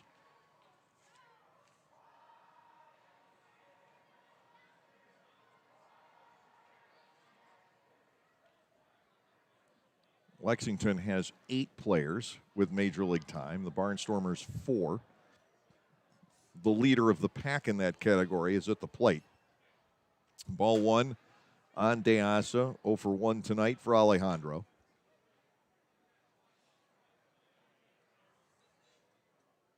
He's been swinging the bat like Rod Carew lately. Inside to him, 2 balls and no strikes. Almost steering the ball through holes in the defense. He had a beautifully placed ground ball single through the left side at Long Island the other day. Hits the little dunkers into center field. Occasionally hits with some power. Just the 3 doubles. 2-0 to him. It is ball 3 off the outside corner. And now De Asa with a chance to get on to start off the 4th inning. Barnstormers could have a little bit of momentum right now. The bottom of the third had the makings of a disaster, and Lancaster got out of it with just 1 run allowed, 3-0. Is inside, ball 4 on DeAsa, and the leadoff walk recorded here in the 4th inning. 10 walks already in the ball game tonight. Runner on, Blake Alleman, the third baseman, will come to the plate. Blake popped up to Keon Barnum back in the 2nd inning. It's really too bad the Legends don't have a third baseman named Bailey. It would be so perfect. First pitch is a strike to Alleman. It is 0-1. I love name combinations like that. The Trenton Thunder, once when I was in the Eastern League, had a double play combination that was Jackson Brown. They also had a pitcher whose last name was Betty, and we had a batter named Davis. It was, again, perfect. You had the Betty Davis matchup. Alleman batting at 0-2. DeAsa, the runner at first base. Nobody out. Top of the 4th inning. Nothing but walks for the Barnstormers since 2 extra base hits back in the first. Alleman touches it and fouls it. Romanski unable to latch on. Alleman continues his turn. No balls, 2 strikes. Kelly Dugan, the designated hitter, waits on deck. Legends 3 and the Barnstormers 1, top half of the 4th inning. Barnstormers, since the Robinson double, have not hit the ball out of the infield. 0-2 to Alleman. The runner takes off, swinging a foul back to the screen. DeAsa will have to reroute to first. Alejandro just has fun still playing this game. As you well know, baseball in the Dominican Republic is the passion. It's what the island is known for. Smash fair inside the bag at third for Alleman.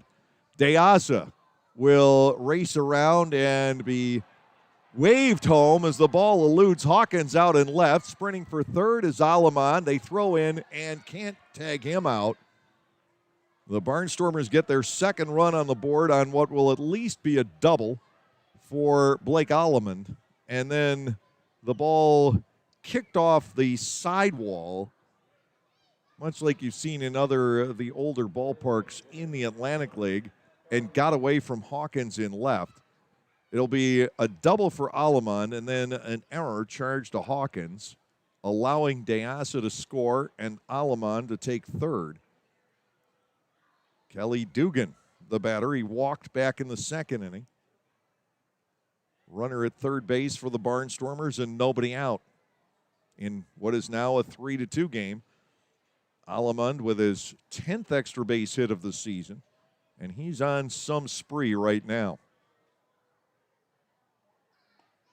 To Dugan, fastball finds the outside corner for a called strike. It is 0-1.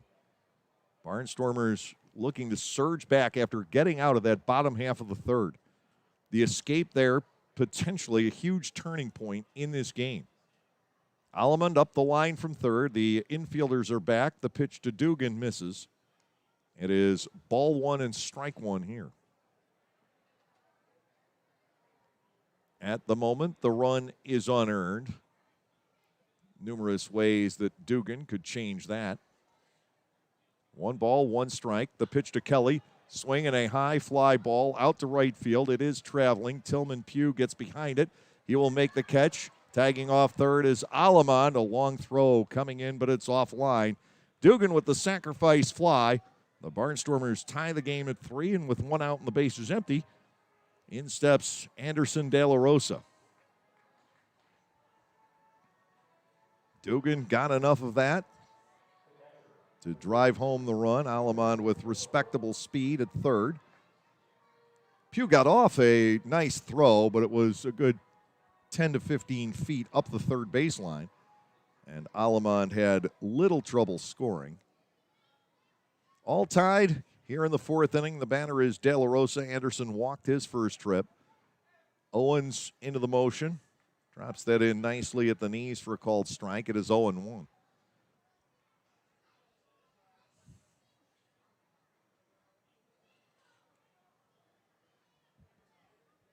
Rondon waits on deck. Henry Owens kicks, fires. De La Rosa swings and launches a ball out the left, but he hits that into the wind. And therefore it is Hawkins in front of the track to make the catch. A left-handed batter hits the ball the same way tonight, and he's got a chance. But De La Rosa hit that into the teeth of what has been a fairly brisk breeze in from left or left across to right in tonight's ball game, and it died out there on him. Hawkins making a routine play a step or two in front of the warning track. Cleo Luis Rondon steps in. Cleo Luis rounded into a double play back in the second inning. The pitch, and Rondon turns on it. He drives it down the line. That is fair and headed for the corner. Extra bases for Rondon. He will dart into second and stand with a double. Satisfied with his third two-base hit of the season. The Barnstormers with 4 hits tonight, all for extra bases. In this 3-3 ball game, Rondon at second with 2 men retired. Caleb Gindel will come to the plate. Gindel with a home run and a pop-up, 1 out of 2 in tonight's contest. The double by Rondon clears up the mystery whether or not the second run would be earned. It is. Now Gindel will try and get Cleo across and put the Barnstormers back on top. Fastball grazes the outside corner. A strike called. It's 0-1. Lights are on. Still sun-drenched in right field tonight, but the shadows have coated most of the rest of the diamond, working their way from third base and the left field corner outward. To Gindel, 0-1. Fades low. Ball 1, strike 1 to the Barnstormers right fielder. Amazingly, just 65 degrees at the outset of this game in Lexington, Kentucky on the 22nd of June. A cool, crisp day, almost like you would experience in October, not June. A little bit on the breezy side as well. 2-1 now to Gindel. I was talking with Garrett Granitz while we were waiting on the result of our COVID tests earlier today, and I said, this is more like Wisconsin weather, potentially this time of year. Up the middle, base hit center field for Gindel. Coming around is Rondon. The throw is coming through and gets through. Gindel taking second on the throw home. The Barnstormers lead 4-3 as Gindel's RBI tear continues. He now has 6 his last 5 plate appearances. RBI single for Caleb Gindel. And Lancaster now ahead 4-3, bringing on Melvin Mercedes, who has grounded out and walked. Granite's from Madison, Wisconsin, where I worked for 3 years, and this is more like weather you could see at any given time during the summer up there. But you don't expect it down here in what one would consider the South, Mid-South perhaps. Ball 1 is high on Mercedes, 1-0. Supposed to be well into the 80s here this time of year, not 65. Gindel took second on the throw to the plate. Leads off from there. Mercedes lets ball 2 go by. It is 2-0.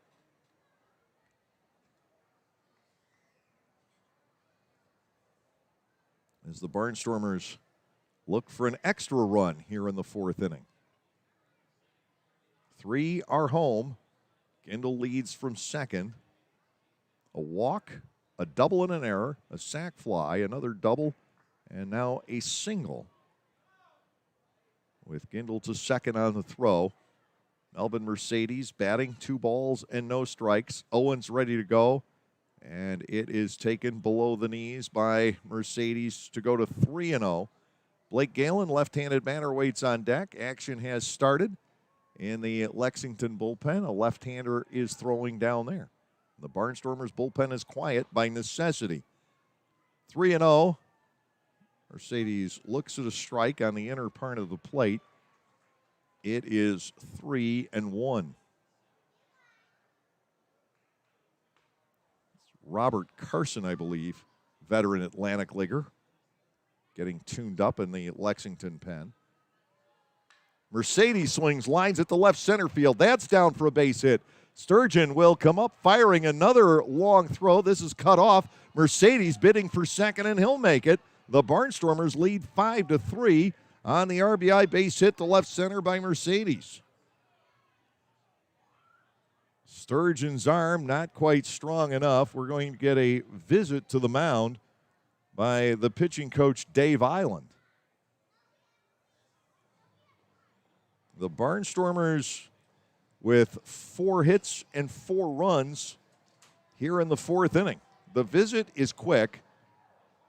For now, Owens will remain in the game to face Blake Galen. The Barnstormers got the 2 runs early in the inning, and it seemed at that point with the deep flyout by De La Rosa that the offense might be done. But Rondon has doubled Gindel and Mercedes with singles, and each taking second on a throw to the plate. Galen looks to pick up Mercedes. Owens ready to go, and it is a strike to the outside corner to Blank. It is 0-1. But Henry Owens is approaching 90 in terms of the pitches tonight. He has 2 outs here in the 4th inning, and Carson tuning up in a hurry in the bullpen. 2 outs in the inning. Owens ready to go. 0-1 pitch to Galen. Bends well outside and low, blocked by Romanski. Lancaster hasn't been able to steal any bases tonight, which is, of course, an oddity for this ball club. They may begin that a little bit later on. A ball and a strike to Galen. Mercedes off second base, not running. And there's a line drive that will be clearing the second baseman, Aklinski, into right field. And Mercedes will round and score to make it 6-3. The Barnstormers continue on their parade. Aklinski darted back. It looked like he was going to make the leaping catch, and the ball just got beyond his outstretched glove. Blake Galen with the RBI single, and here comes P.J. Phillips. This will mean the departure of Henry Owens from the ballgame. The Barnstormers with quite the offensive surge here in the top half of the 4th inning, scoring 4 runs now on 5 hits. Trayvon Robinson will face Robert Carson. With the pitching change, we're going to take a break and pause for these messages.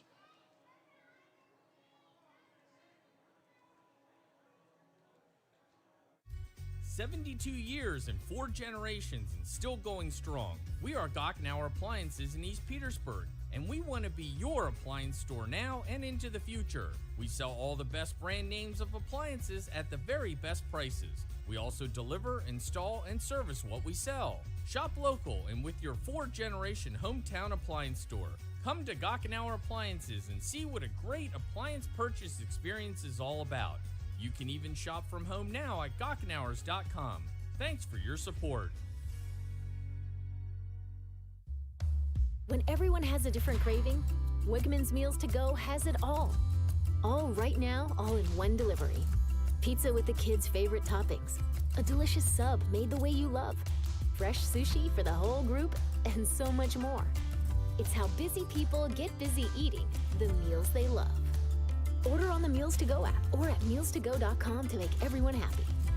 Wegmans Meals to Go. All your favorite meals, all in one delivery. Class-leading rear legroom. Available Mark Levinson Pure Play sound system. And now, for the first time, all-wheel drive.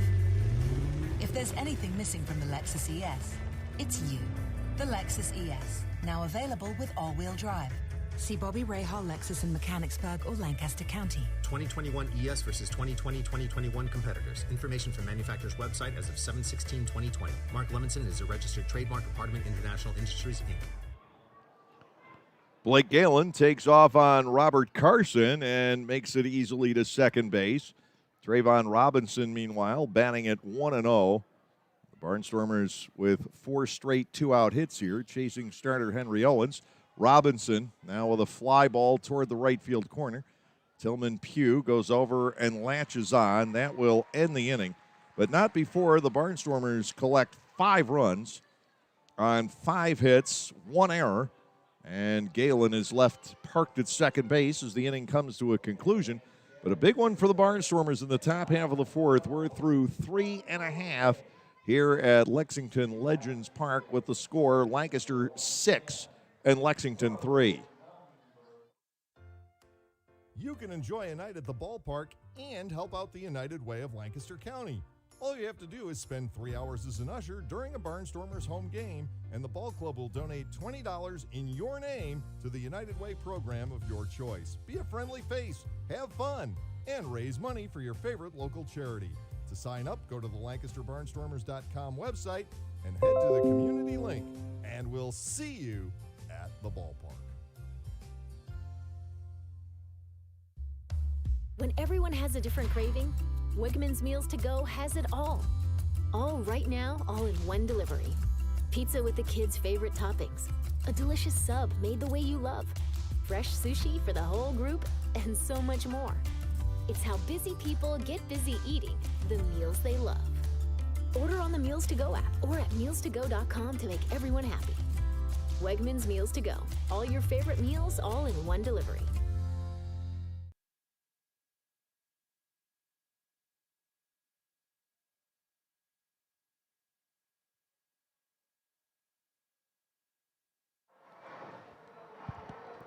Augie Silk did a masterful job getting out of the bottom half of the 3rd inning, and now his ball club has staked him to a 3-run lead.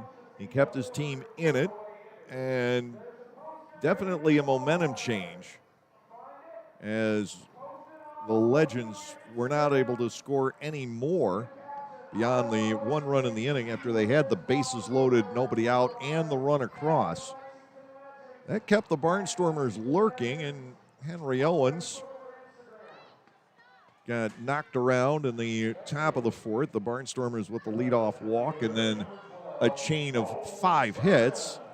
Along with the 5 hits were some reasonably deep outs, all 3 in that inning.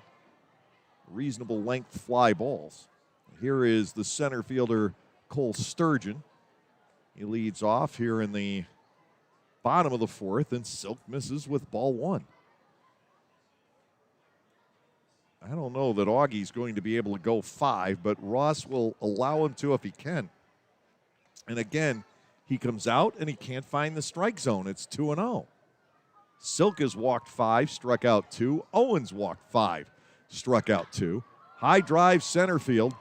Back goes De Aza. The ball hangs, and Alejandro is there for the catch. Sturgeon is gone. 1 away in the bottom of the 4th. Tillman Pugh comes to the plate. He is 1 for 2.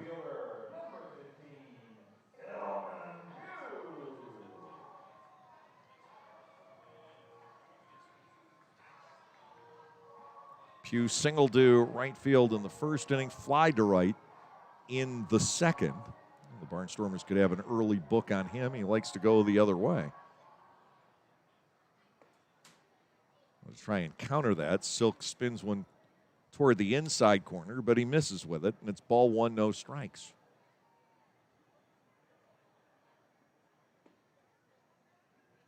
Augie offline again.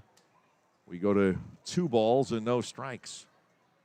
Barnstormers erupt for 5 in the top of the inning. Silk is now retired 4 in a row, though the road there has been a little rocky at times. Ball 3 is outside to Pugh. It is 3-0.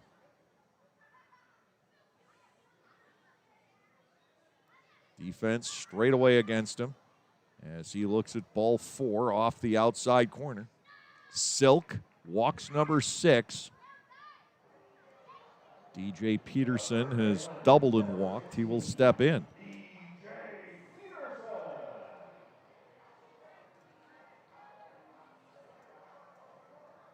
The number of walks we are seeing, the number of extra base hits we are seeing, the number of runs we are seeing, almost to the point of being out of control. I know the idea was to add a little bit more offense.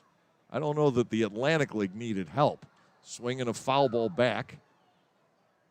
It is 0-1 on Peterson. and then you remove a lot of the pitching out of this league, there have been now 51 players overall have had their contracts purchased since, we'll say, the beginning of May. I'm not sure there was an official start time for that number. Called second strike in on Peterson with Pugh at first, one gone. Here in the bottom half of the fourth inning, Lancaster up by 3. Hang on to your hats. I think you've learned by now a 3-run lead is not safe. Check swing. He did not go, says the first base umpire, Drew Ashcraft. First time since the opening intros we've had to mention his name tonight.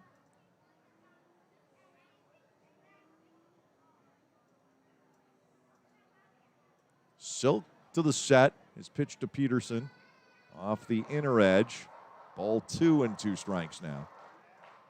But it's just universally with, well, it's contradictory to say universally with few exceptions. If it's universal, there are no exceptions. But you get my drift.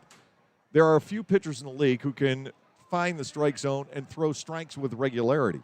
But they're few and far between, and now Silk has gone to 3 and 2 on Peterson after having him at no balls and 2 strikes. And again, it's a lot of factors. It's not just one to which you can attribute it. A lot of it has to do with the veteran pitchers getting picked up. 3 balls, 2 strikes. The count to DJ Peterson. Pugh leading, not going, swinging a foul away. Still 3 and 2. Lancaster's bullpen remains quiet. Silk has gotten his club through 3 1/3 innings.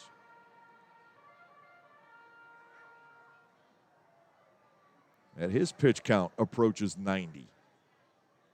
Foul ball back by Peterson. Will do it all again at 3 balls and 2 strikes.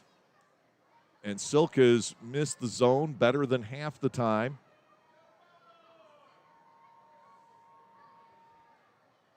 Three balls, 2 strikes, 1 out to Peterson. Courtney Hawkins waits on deck. Silk would love to get a ground ball here. Instead, it's another walk. That's 7. And that, unfortunately, is not that uncommon. Hawkins will step in. He has flied into a double play, and he's been hit by a pitch. The Barnstormers have seen the worst of it, definitely. But the league as a whole is suffering from it. First and second with 1 away. Augie Silk will bring it home, and he is upstairs to Hawkins. It is ball 1 and no strikes. And it's just a hard spot to be in. Foul ball back for Ross Peoples when you have to manage these games night in and night out, and your pitching staff is short on bodies anyway.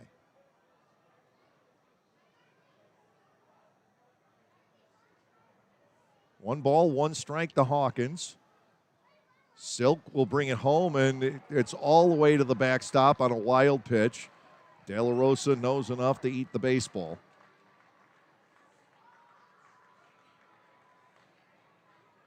Two and 1 is the count. The Barnstormers, as a ball club, have drawn 118 walks in the first 22 games of the season. That is tied for second in the league, but only 1 behind the top ball club, the Gastonia Honey Hunters. And, of course, that was the team that walked 20 times in a game at Clipper Magazine Stadium. With the runners at second and third, the fastball is up and in to Hawkins. Now 3 balls and a strike. With the left-handed batting, Keon Barnum waiting on deck. Of course, on the pitching side, the Barnstormers have walked more than any other club. 3-1 pitch is lofted my way, over my head, somewhere to the great beyond. 3 balls, 2 strikes now to the very dangerous Courtney Hawkins. The Barnstormers coming into tonight with a team earned run average of 7.12. That's in Crazy Town.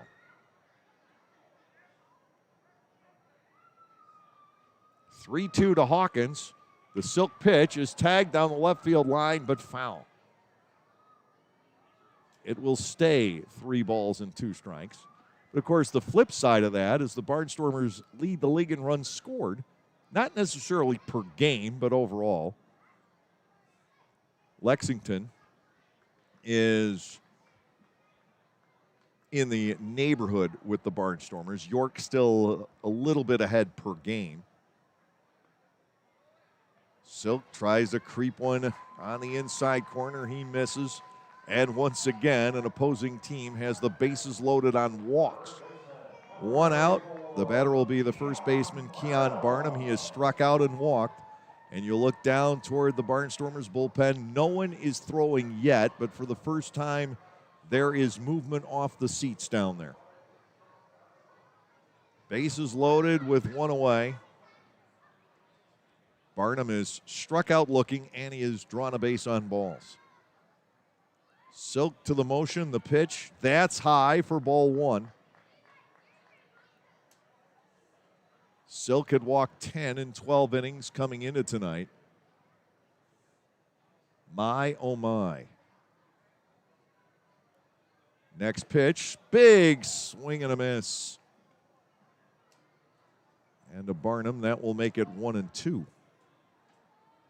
The runner at third is Pugh. At second is Peterson. At first is Hawkins. Here's the pitch, and it was just 1 ball and 1 strike. 2-1 now as Silk is up and in. And the Barnstormers bullpen begins to stir down the left field line. We'll see if we can get a fix on who's going to loosen up. Foul ball back. To Barnum, it's 2-2. Jordan Pacheco waits on deck. Silk has walked or hit 7 batters out of the last 11 that he's faced. 2 balls and 2 strikes. The pitch is a fastball. It's strike 3 called on Barnum.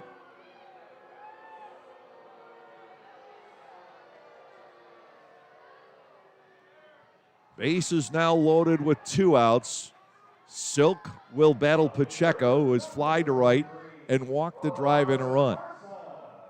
There is a right-hander warming up in the Barnstormers bullpen, which if you did your calculations, you knew was the case because 1 lefty's in the game and the other 2 are unavailable.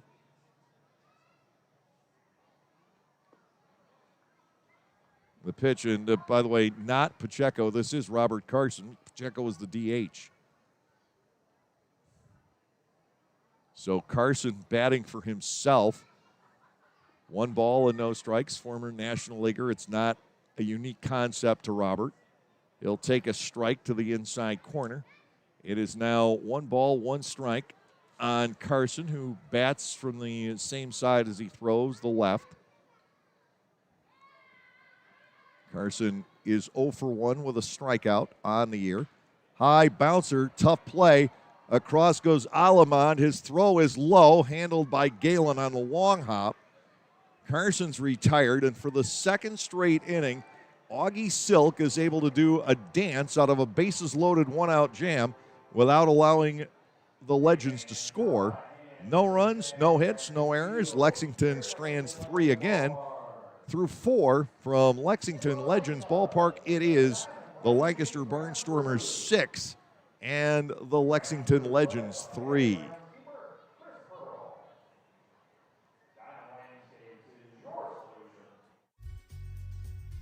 We are finally back enjoying Barnstormers baseball. I'm Adam Gocknauer from Gocknauer Appliances and thrilled to be sponsoring Barnstormers baseball yet again. We also wanted to thank all of you for your incredible support for our business during the pandemic. We are so happy to still be here helping you with the best brand names and the best prices of major appliances in the area. Enjoy the game, and we will continue to service you now and into the future. Gocknauer Appliances in East Petersburg and on the web at gocknauers.com. Like craft beers? Then the best place to be in Lancaster is Clipper Magazine Stadium. That's right, celebrate baseball or just a night with your friends at the Broken Bat Deck down the right field line. The Broken Bat features more than 20 local craft breweries, plus product from a local winery. Food including Otto's Meatballs is sold off a pub-style menu. So get together, hang out with your friends, or make some new ones. Enjoy a night of craft beer sampling along with a Barnstormers game.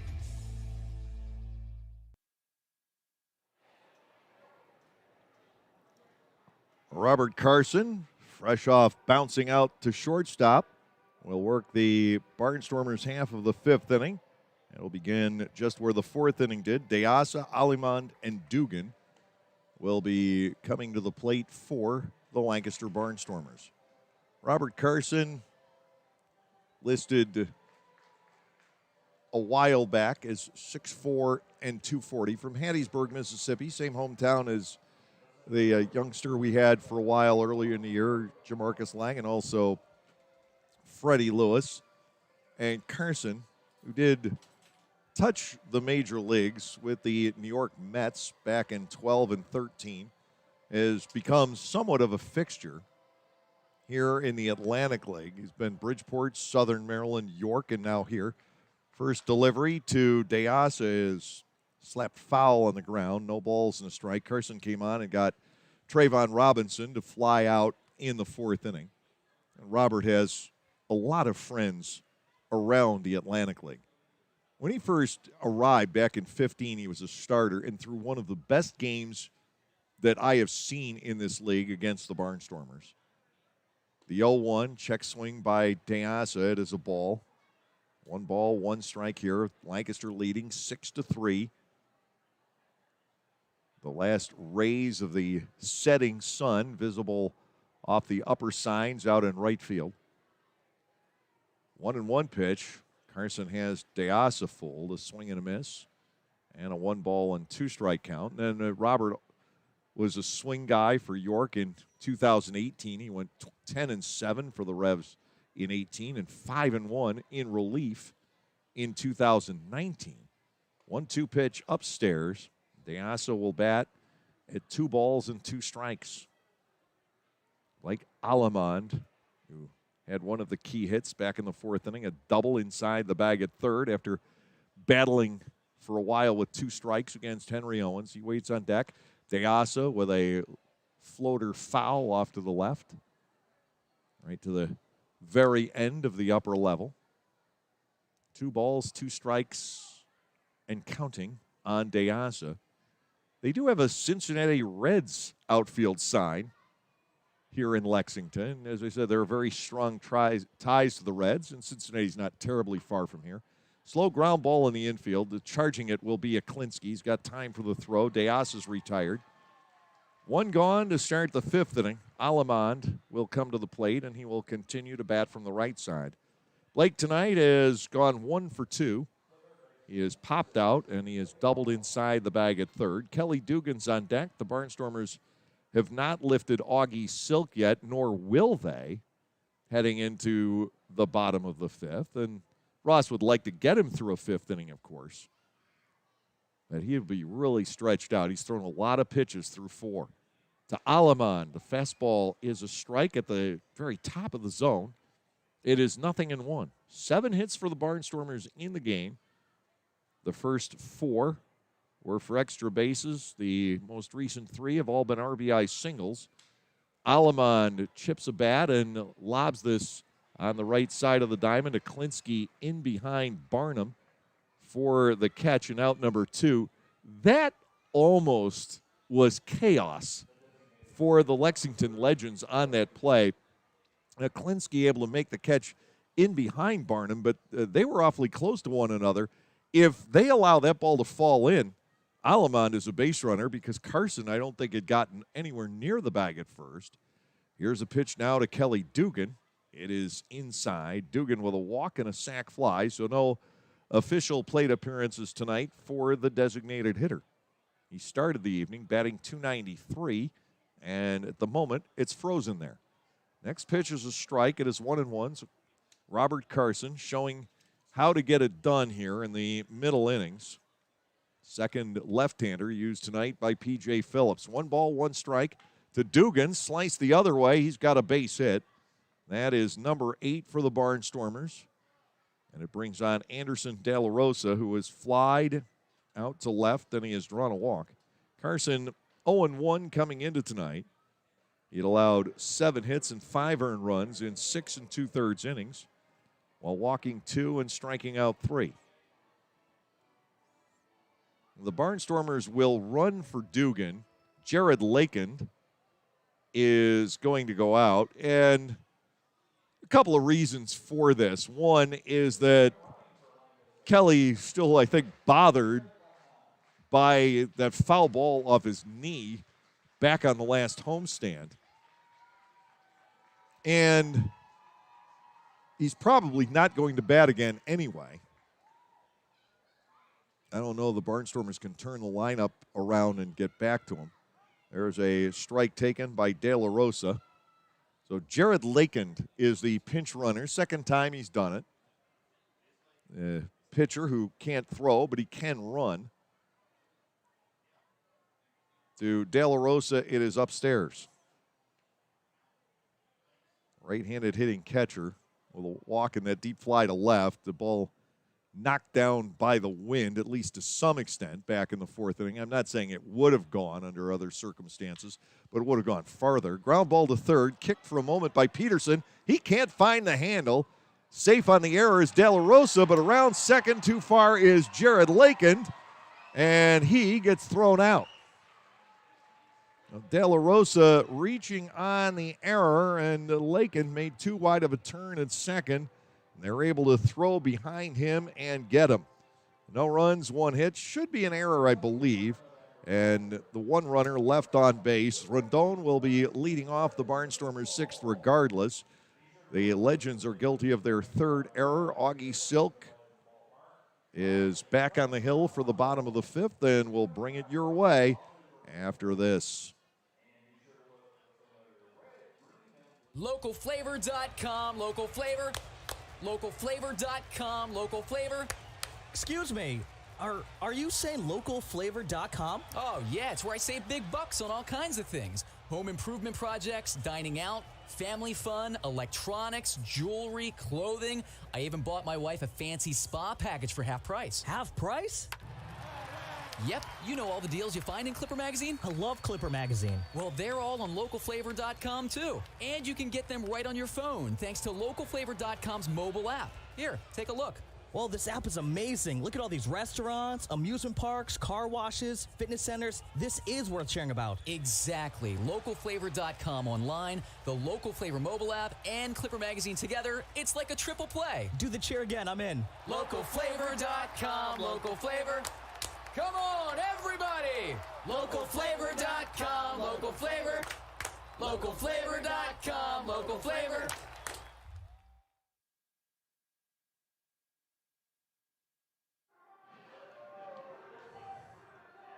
Bottom half of the 5th inning here in Lexington, Kentucky.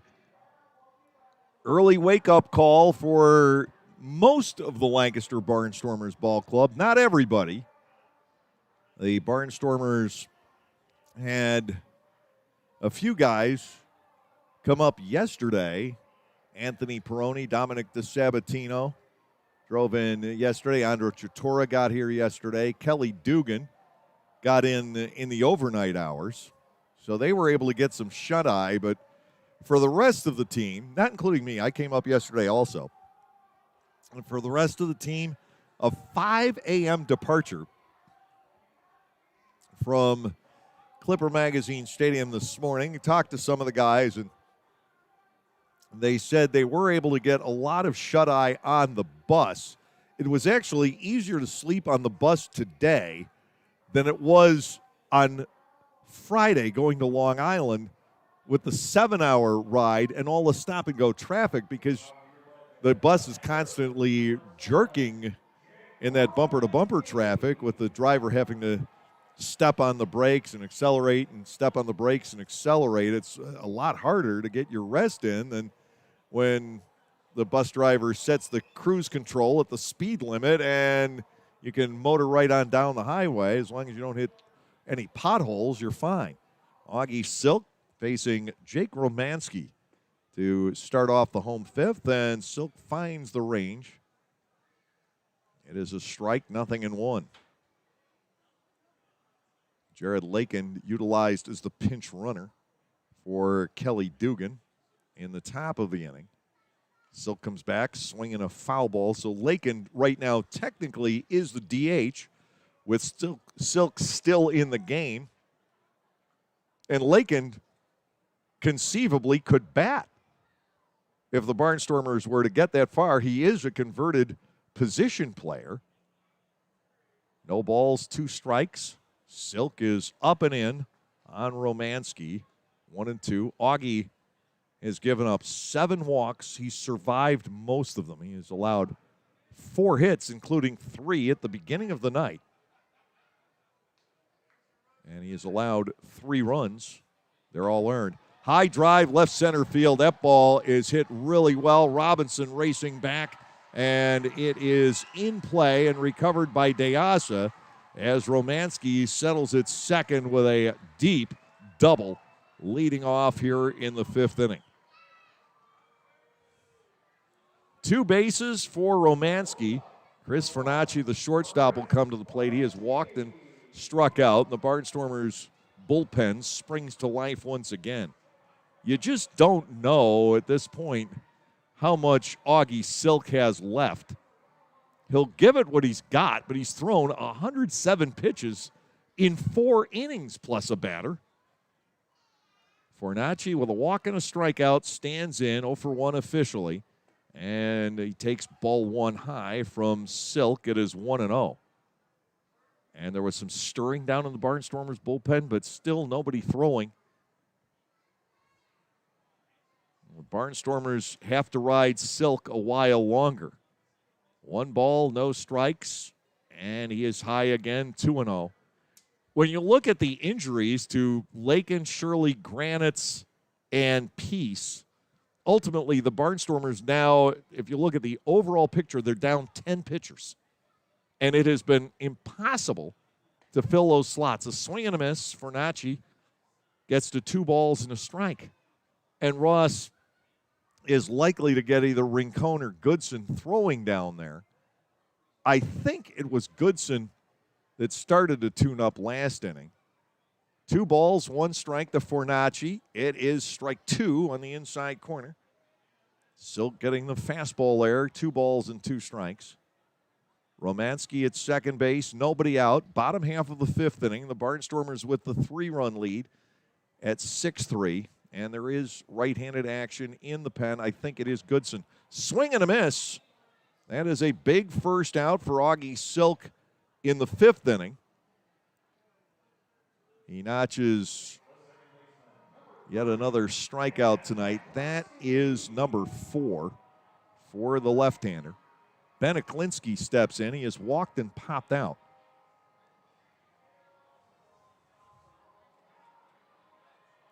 Lancaster 6, Lexington 3, with the right-hander warming up in the bullpen. Ross would love to see Silk finish this 5th inning. Ball is inside and low on Aklinski. It is 1-0. The pitch count in the 1-teens now for Augie Silk. That is a bundle. 1-0 pitch. Taken high and wide. 2 balls and no strikes to the right-handed batting second baseman. Elsewhere in Atlantic League play tonight, High Point has beaten West Virginia. They're already done with a 9-inning game, given that they started an hour earlier than we did. The offering is low, and Aklinski is up there, 3 balls and no strikes. York leads Southern Maryland 5-4 in the bottom of the 7th inning. Gastonia and Long Island rained out tonight at Fairfield Properties Ballpark. The system that came through here yesterday and then swept through Lancaster this morning got to Long Island tonight. 3-1 on Aklinski with the runner at second. The pitch foul to the screen. Silk has battled back to 3-2. This night has been a struggle for Augie Silk indeed.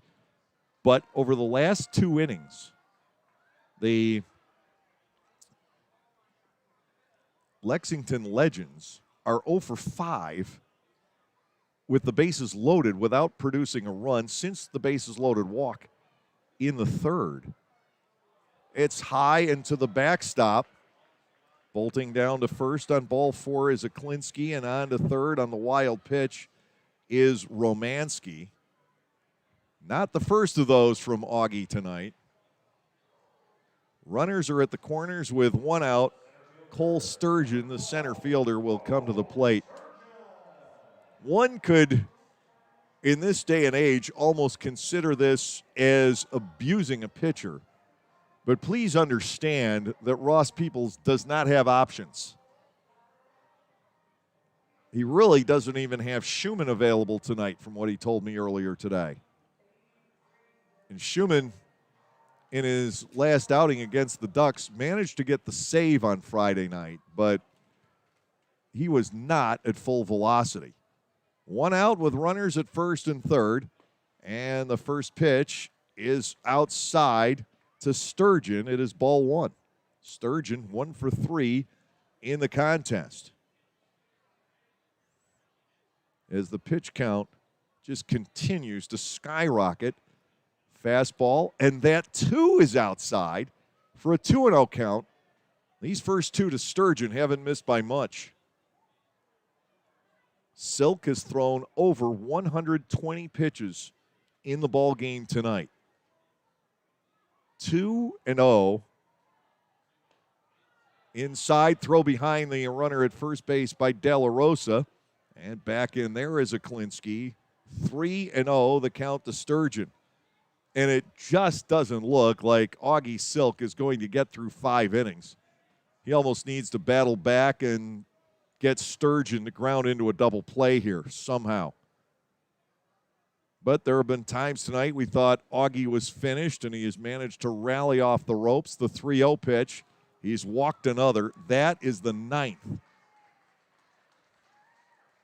I remember J.D. Durbin once walking 8 in a complete game when the Barnstormers had throttled the Ducks in the first 2 games of a series. This was all the way back in 12.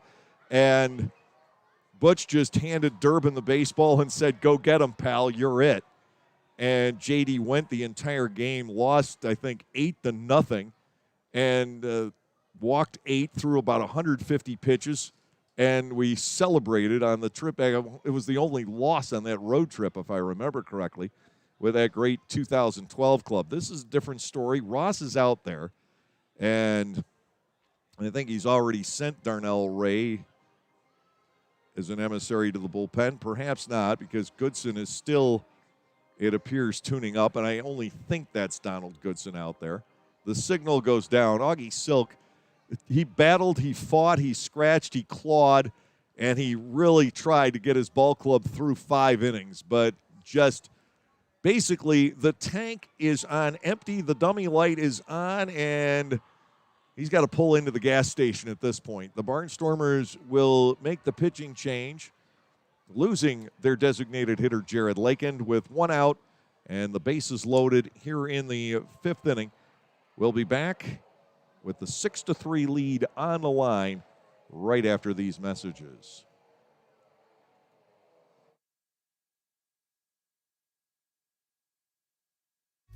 72 years and 4 generations and still going strong. We are Gockenauer Appliances in East Petersburg, and we want to be your appliance store now and into the future. We sell all the best brand names of appliances at the very best prices. We also deliver, install, and service what we sell. Shop local and with your 4-generation hometown appliance store.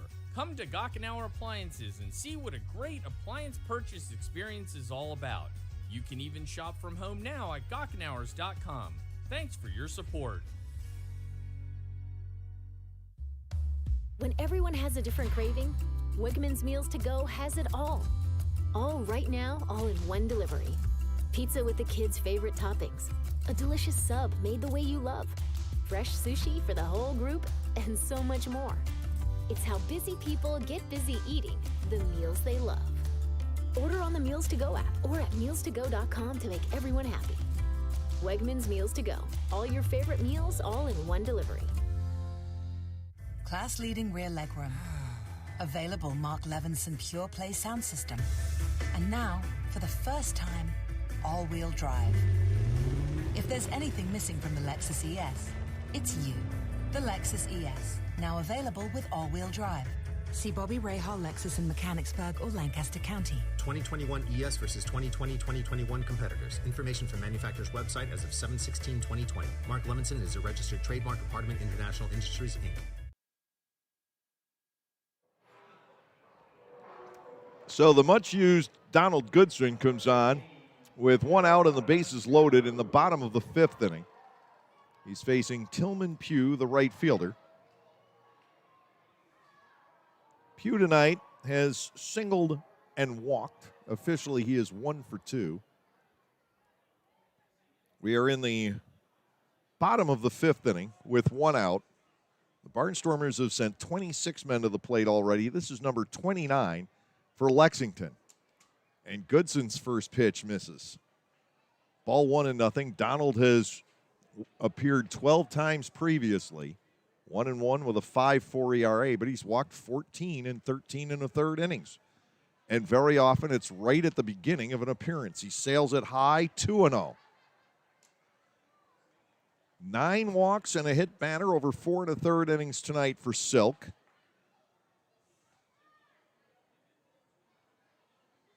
The strike zone is a little bit harder to reach, but it's not the only explanation. Goodson with his fastball, it's met and fouled away. 2 balls, 1 strike to Tillman Pugh.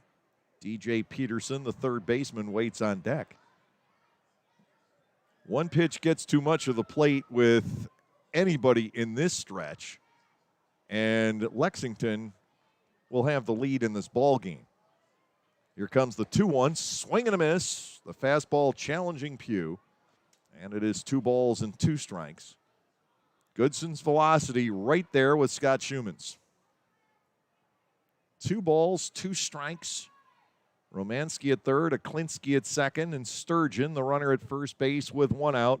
Goodson out of the full wind deals. This ball is hit toward right field. Coming on is Gindel, and they're only going to bluff off of third base. Gindel has already cut 1 down tonight. Goodson gets the second out of the inning. Bases remain loaded for DJ Peterson. He has doubled once and walked twice. You don't know how long that this can continue, but the last 6 batters now for Lexington to step in with the bases loaded have failed to drive in a run. It's not a well you want to dig very often. 2 outs, bases loaded, and here is Peterson. The Barnstormers, again, grasping, clutching their 6-3 lead. Way inside for a ball. It is 1-0. Courtney Hawkins is the on-deck batter. A double and a pair of walks, loading the bases here in the 5th inning in the waning stages of the night for Augie Silk. Donald Goodson has retired Tillman Pugh on a fly to right. The 1-0 pitch swung on and cranked deep down the left field line, hooking but fair, and this should clear the bases. Robinson retrieves it in a hurry and keeps a 1-run lead as only 2 score on the play. DJ Peterson with his second double of the game, 1 to each field, and he has made it 6-5 now as Romanski and Aklinski score. Sturgeon was forced to stop at third as that ball was retrieved in a hurry by Trayvon Robinson. 5 runs right now off of Silk. Second and third with 2 outs. Courtney Hawkins, the batter, officially 0 for 1 tonight. And a base hit can now put Lexington on top here in the bottom of the 5th inning. Curveball and a beauty for a strike onto the outside corner. It is 0-1. Peterson with the 2-run double. He is at second. Sturgeon aboard at third. No balls, 1 strike. And it is bounced past De La Rosa. Here comes the tying run on another wild pitch, the 3rd by the Barnstormers in the game. We are deadlocked at 6 here in the bottom half of the 5th inning. Peterson just 90 feet away now. 1-1, the count on Courtney Hawkins. This has had the makings of yet another night where both teams reach double figures. Certainly not out of the question. The Barnstormers pitching staff is just beaten up. 1 ball, 1 strike with the runner at 3rd. The pitch to Hawkins is low. It is now 2-1. Silk threw 122 pitches in his 4 1/3 innings in this game. That's nearly 30 per inning. A check swing on the high offering, and he did not go. So it is 3-1 to Hawkins. The Barnstormers are on the verge of walking their 10th batter in 4 2/3 innings.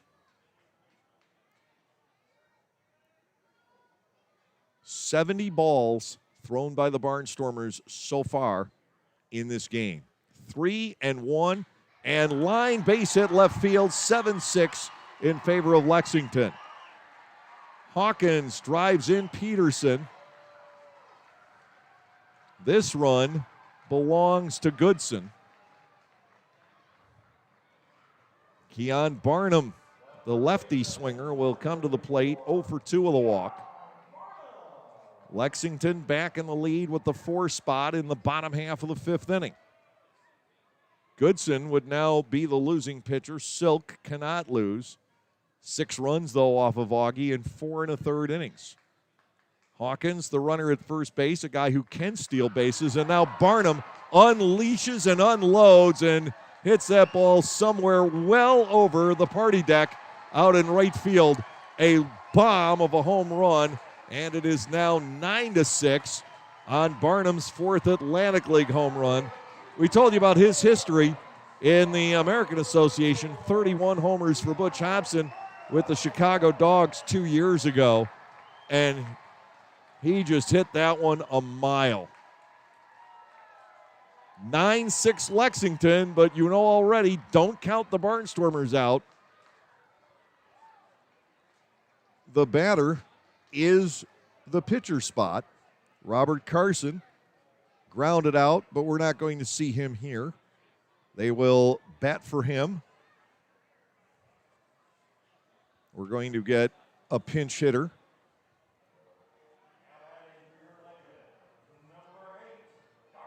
This is Darlin De La Rosa. No indication that he's related to Anderson.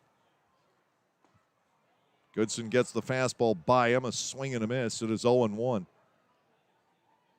This inning had the chance to be a 0 on the board for the Legends. Goodson got the second out before the first run came across. Swing and a miss by De La Rosa, not Anderson, Darlin. And it's no balls and 2 strikes here. De La Rosa is 1 out of 13 on the campaign, but he has driven in 3 runs. This Lexington team has a high-powered offense. The Barnstormers have already seen York and Long Island, who swing the bats really well over the past few days. 0-2 pitch. That fastball has passed him. It will end the inning, but it's a 6 spot for Lexington. The Legends bat around. They do it on 4 hits with no errors, and this time around, they get the big hits. They don't leave anybody. Now at the end of 5, it is Lexington 9 and the Barnstormers 6.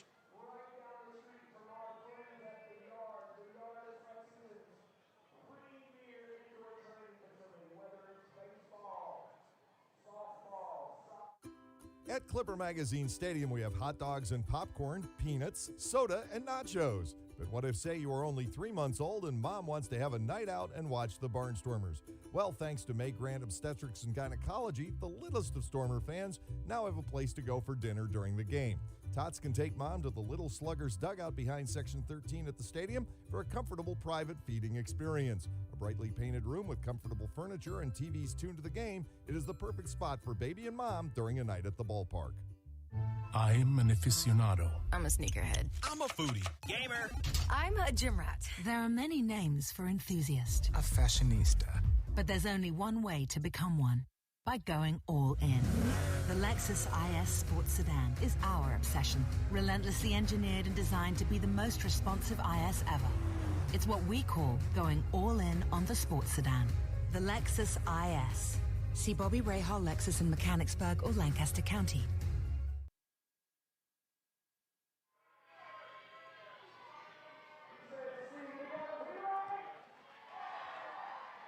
Legends 9, Barnstormers 6. And we are getting to the top of the 6th inning. Another 4-hour game could be in the works here. And if I'm reading the number correctly, this is one-time Barnstormer Tyrell Harris now into the ball game. They have a 35 and a 36. They're both big fellas. Tyrell Harris and Jeff Thompson. And without being close enough to see the visage, I can't tell, but it is, in fact, Tyrell. He is 2-0 in 6 appearances. He's given up 9 hits, 10 runs in 9 1/3 innings with 5 walks and 7 strikeouts. The Barnstormers facing a right-hander for the first time tonight.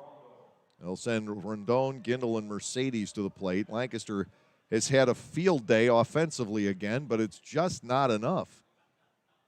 Rob Carson goes an inning and a third, just gives up a hit. Right now he would be the winner in this game. To Rondon, a called strike from Harris. It is 0-1. Tyrell Harris, product of the University of Tennessee. You don't say that too loudly. We may have to whisper that here in Kentucky. High bouncing ball left side. The third baseman Peterson plays a long hop and throws out Rondon, 1 away. Bringing on Caleb Gindel, who has 2 hits, including a home run and a pair of runs batted in. Harris, 6'4", 235 pounds, 34 years of age. From Compton, California originally.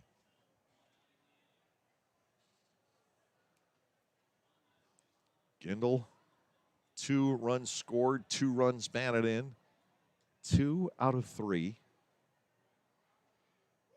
Here's the delivery. Caleb swings and misses. Down a strike. It is 0-1. Lancaster with 5 in the top of the 4th, giving up 6 in the bottom of the 5th. We're also keeping an eye on the time temperature clock just to the left of the batter's eye, and it indicates it's only 58 degrees out right now.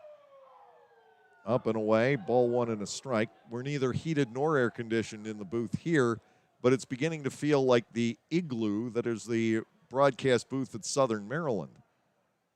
That's about the nightly temperature in there. 1-1, breaking ball curls in nicely. 1 ball and 2 strikes. The count to Caleb Gindel. Facing Tyrell Harris.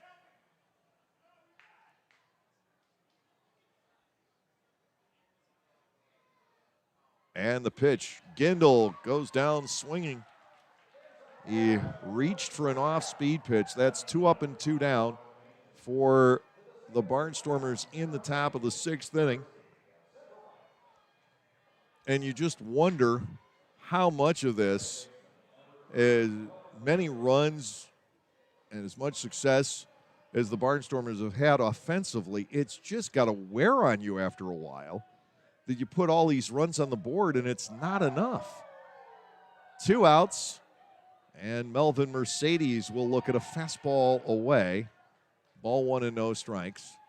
Harris was with the Barnstormers in 18 for 6 games. He made 5 starts, including, if I remember correctly, one of the games at Millersville. I may be wrong about that.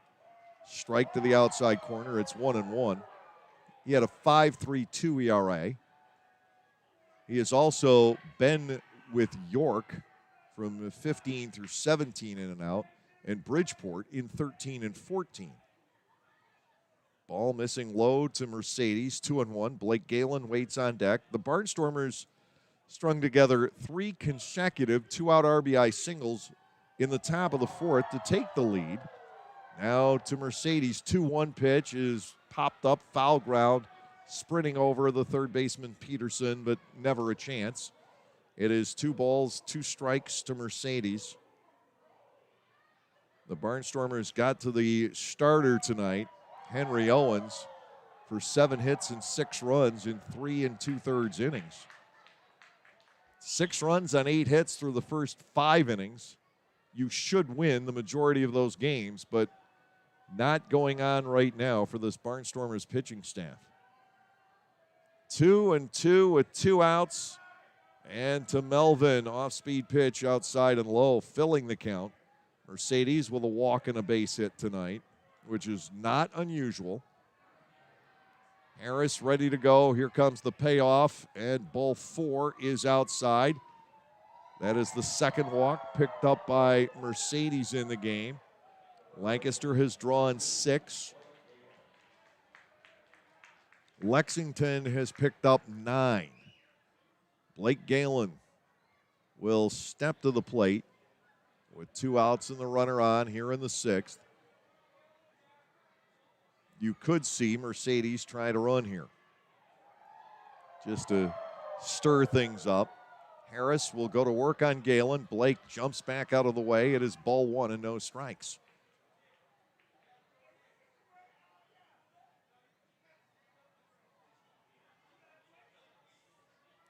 Correction, Silk walked 10. 1-0. Outside to Galen, who works the count into his favor at 2 balls and no strikes. 10 walks by the Barnstormers starter. That is the all-time record. Mercedes off first, 2-0 to Galen. Melvin takes off. The pitch is low and no chance for Omansky to make a throw. 7th steal of the season for Melvin Mercedes. Blake Galen, meanwhile, is up there at 3 balls and no strikes.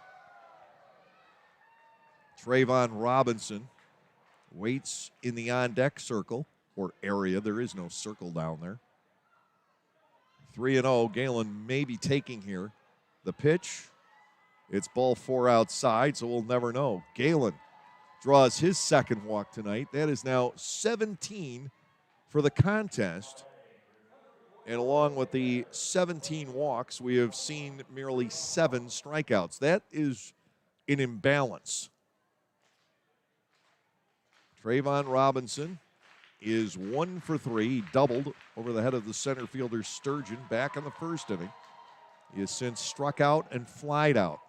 And right now, he represents the tying run in the top of inning 6. Mercedes off second, Galen off first. Harris comes to the set, and a Robinson. It's outside for a ball, 1-0. On deck is Alejandro De Asa. It looked like Harris would breeze through the top of the 6th, and he too has run aground with the bases on balls. 1-0 to Robinson. That is upstairs. 2 balls and no strikes.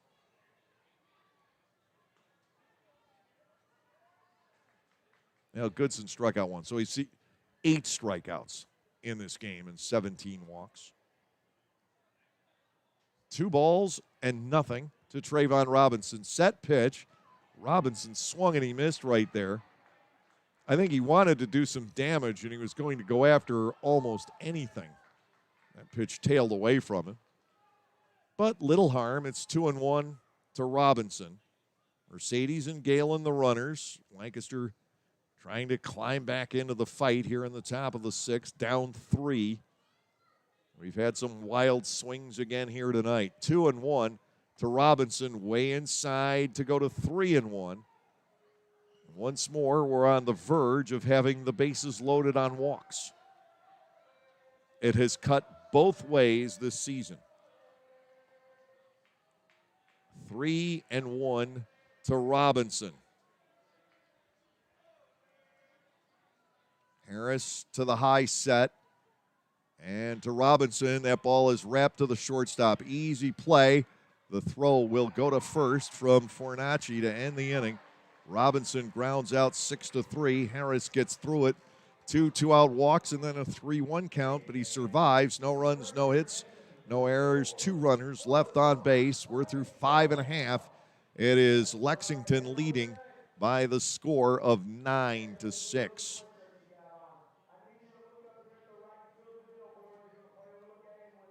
New to Clipper Magazine Stadium in 2021 is Otto's Hospitality.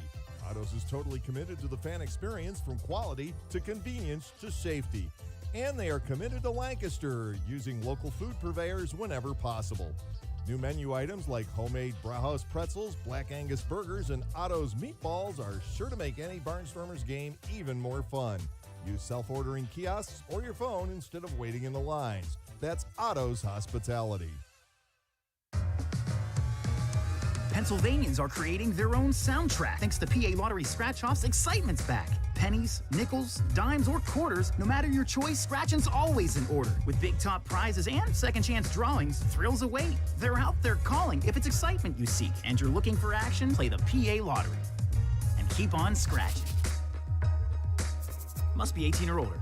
Please play responsibly. Benefits older Pennsylvanians every day.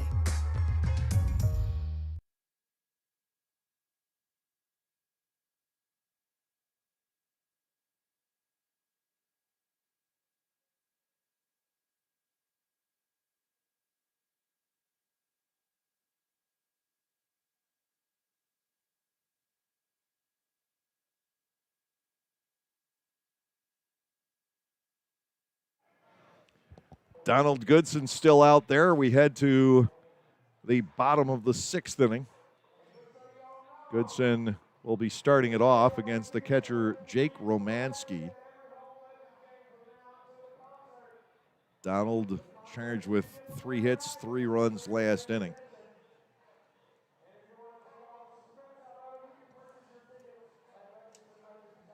Somehow, some way, a lifeline has got to be sent to these ball games. You cannot have these games every night. They're fun from time to time.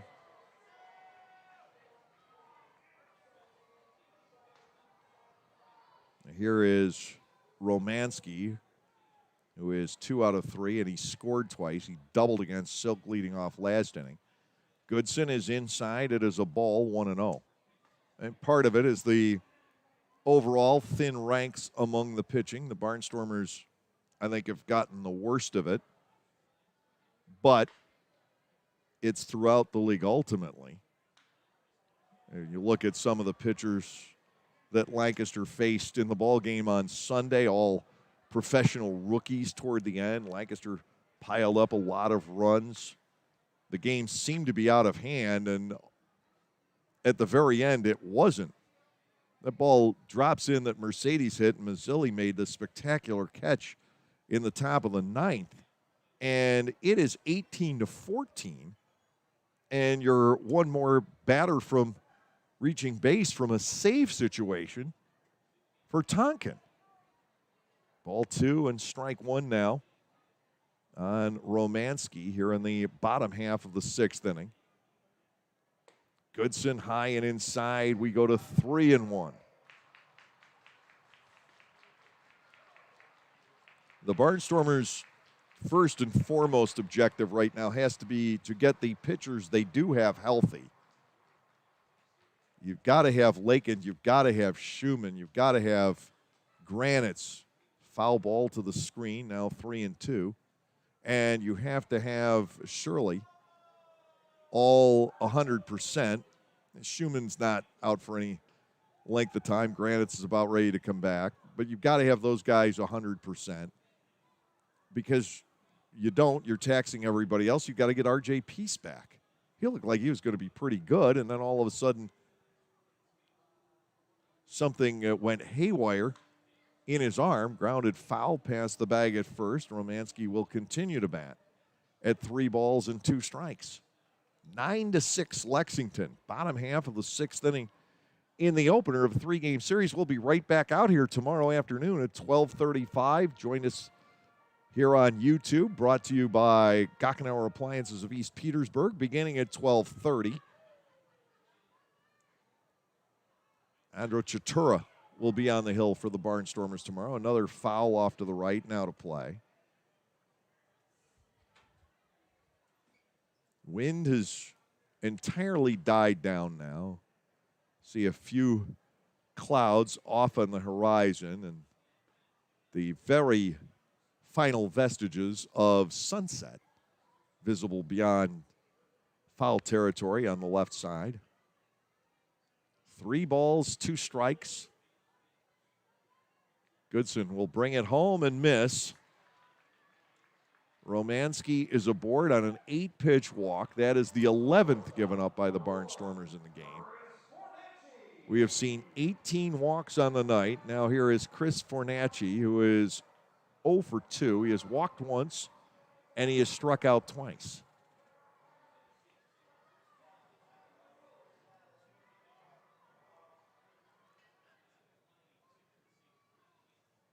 Again, they started an hour earlier, but High Point has beaten West Virginia 4-2. Cut on and miss. Fornacci down a strike. It is 0-1.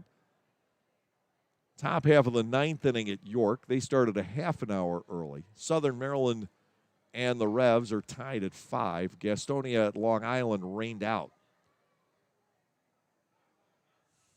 1 strike on Fornacci, the runner at first, Romanski. And a pitch getting away from De La Rosa. Moving ahead to second goes Romanski, and there's been 1 pass ball tonight charged to De La Rosa. This one, I think, but we'll check to be sure, will be the 4th wild pitch charged to the Barnstormers staff.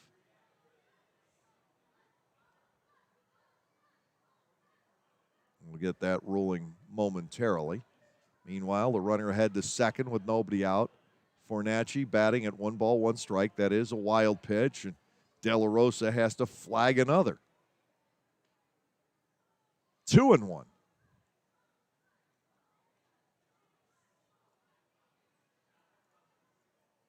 Nobody out here in the latter half of inning 6.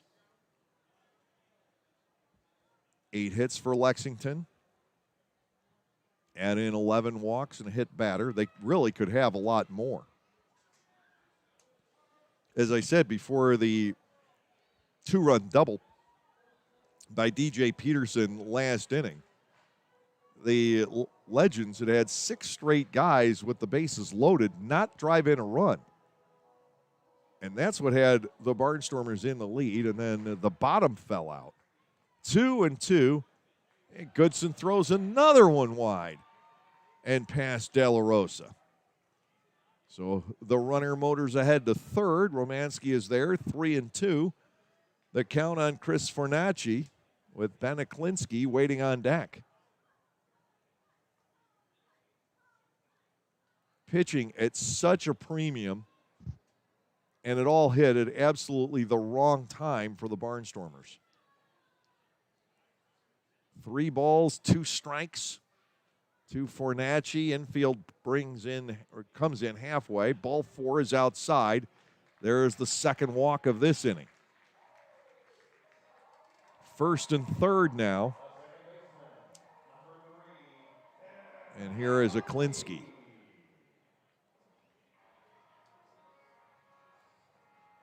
The Barnstormers tonight have been guilty of 5 wild pitches.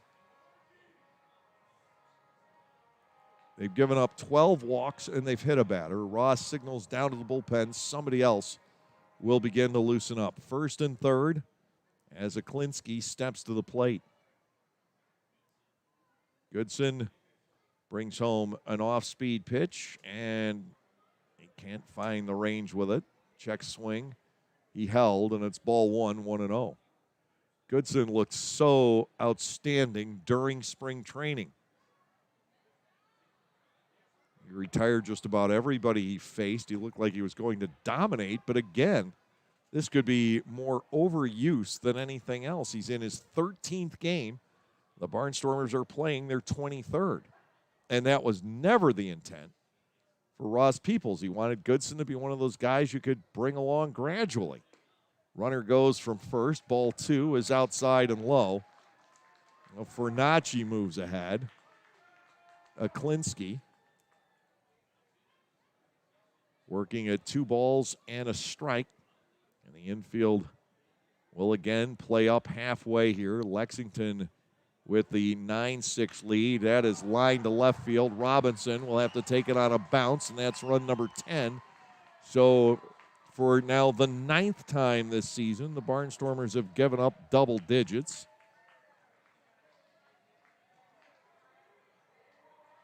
Ten to 6. Runners are at first and third here following the RBI single by Aklinski.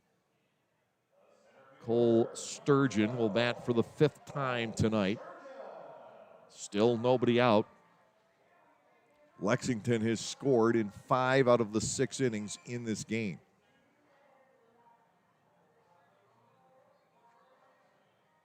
Fornacci steals his first of the year. He was pretty much unchecked over there.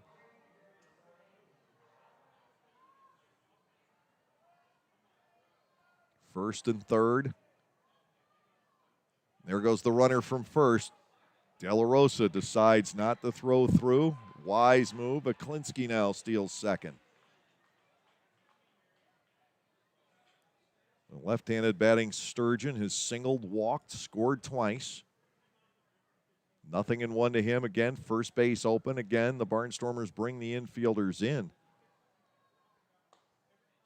Ball outside 1-1. The infielders could have all but taken the night off. There has been one ground ball fielded by the infield 4, another by the starting pitcher Silk. Swing and a miss. 1-2 now on Sturgeon, with Fornacci at third and Aklinski at second, just 1 out. 10-6 Lexington. The pitch fouled over the screen. And we'll do it all again. Apparently a fan making a nice play, judging by the reaction from the peers. 1 ball, 2 strikes continuing on Cole Sturgeon.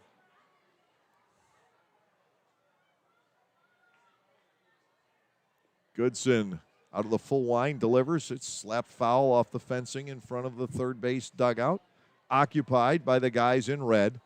Still 1 ball and 2 strikes as the Barnstormers get more action going in the bullpen. And it is a lefty.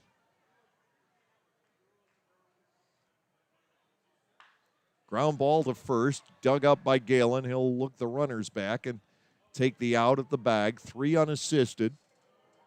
First out posted here in the bottom of the 6th. It brings on Tillman Pugh. 1 for 3 with a walk tonight.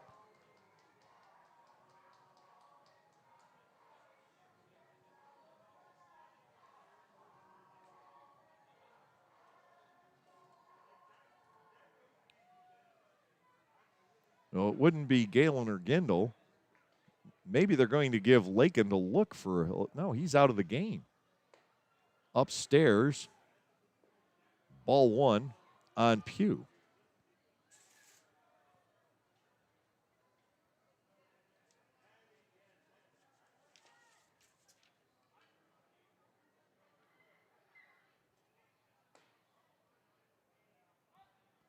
Strike is called. Pugh batting at 1-1. Oh, I guess it's Moya. That's the only possibility. We do have him rejoin the team over the weekend. 1 ball and 1 strike. Swing and a miss. Pugh bats at 1-2.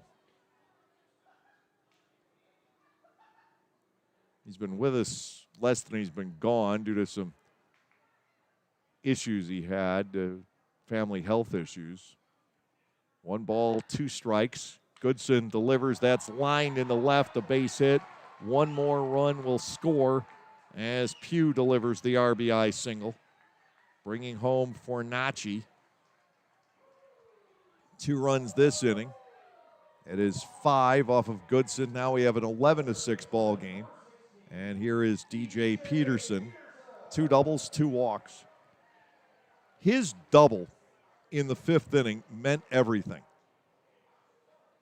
If he is retired there, it is still a 6-3 game coming into the 6th inning.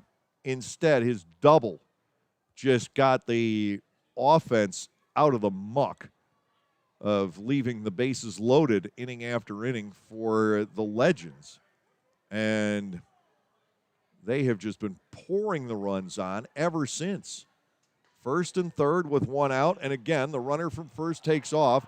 The ball gets away from De La Rosa, and the throw to the plate is not in time. So make it 12-6. Pugh again stealing unchecked off of Donald Goodson. De La Rosa went to bluff the throw, hold on to the ball, and he managed to strip it loose from his glove. It rolled away, and that enabled Aklinski to come around and score the 3rd run of the inning. 12-6, and we'll see ultimately how that is ruled, but you could go with an error there. Line drive, and up for it goes Rendon. Another perfectly timed leap for Clea Luis, and Goodson is able to procure the 2nd out of the inning. Courtney Hawkins coming to the plate with Pugh at 2nd and now 2 outs. 9 unanswered runs here in the middle innings. At Long Island the other day, it was 14 unanswered runs given up by the Barnstormers. Swing and a miss at the fastball. Hawkins batting at 0-1. It will be ruled a pass ball, the 2nd. Charge to De La Rosa. It could have been a pass ball. It could have been an error, depending on how exactly you wanted to look at the chain of events there and when the ball got away from him. Ball is outside and low. One way or the other, you got to construe it as De La Rosa's fault. He hasn't had a chance to get off a throw this half inning, or for that matter, any of these. He'll throw behind the runner at 2nd base. It's 1-2 now on Hawkins. That there have been 6. Now, if you add this pass ball in, 7 missed connections tonight with the Barnstormers' batteries, whether Silk and De La Rosa or Goodson and De La Rosa. Ball 2 is outside and low, 2-2. And these games have to wear De La Rosa out. He's had to handle in 5 2/3 innings more than what would usually be a 9-inning game. Far more. To center field, Deasa back and to his right to make the catch, and this nightmare of an inning is finally over. It is 3 runs, 2 hits, no errors, and they leave 1. And we'll go to the 7th inning. Lexington ahead of the Barnstormers now by the score of 12-6.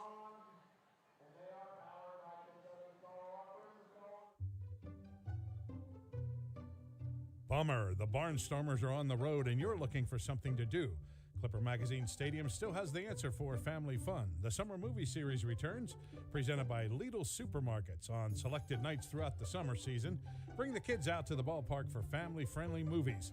For just $6.50 per person, you get to sit on the outfield grass and enjoy a film on the big screen in left center field. Showtime is 7 p.m. For more information and movie listings, go to LancasterBarnstormers.com and click on the events page. There are those who say, leave well enough alone. If it isn't broken, don't fix it. You don't mess with success. while others have something quite different to say. The Lexus RX. with enhanced dynamic handling and available 12.3-inch touchscreen. It's the best-selling luxury crossover of all time. Reinvented. See Bobby Rahal Lexus in Mechanicsburg or Lancaster County.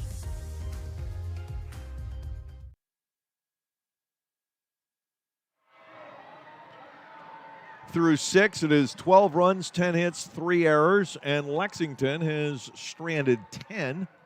6 runs, 8 hits, no errors, and the Barnstormers have left 7. And Lancaster will face another lefty, the third used tonight by P.J. Phillips. They've seen only Tyrell Harris from the right side. Harris will get a hold in this game. Walked 2, struck out 1. Did not allow any additional Lancaster runs. All 6 came off of the starter, Henry Owens. Daniel Gibson is now on for the Legends. Man who has gotten to the high levels of the minors.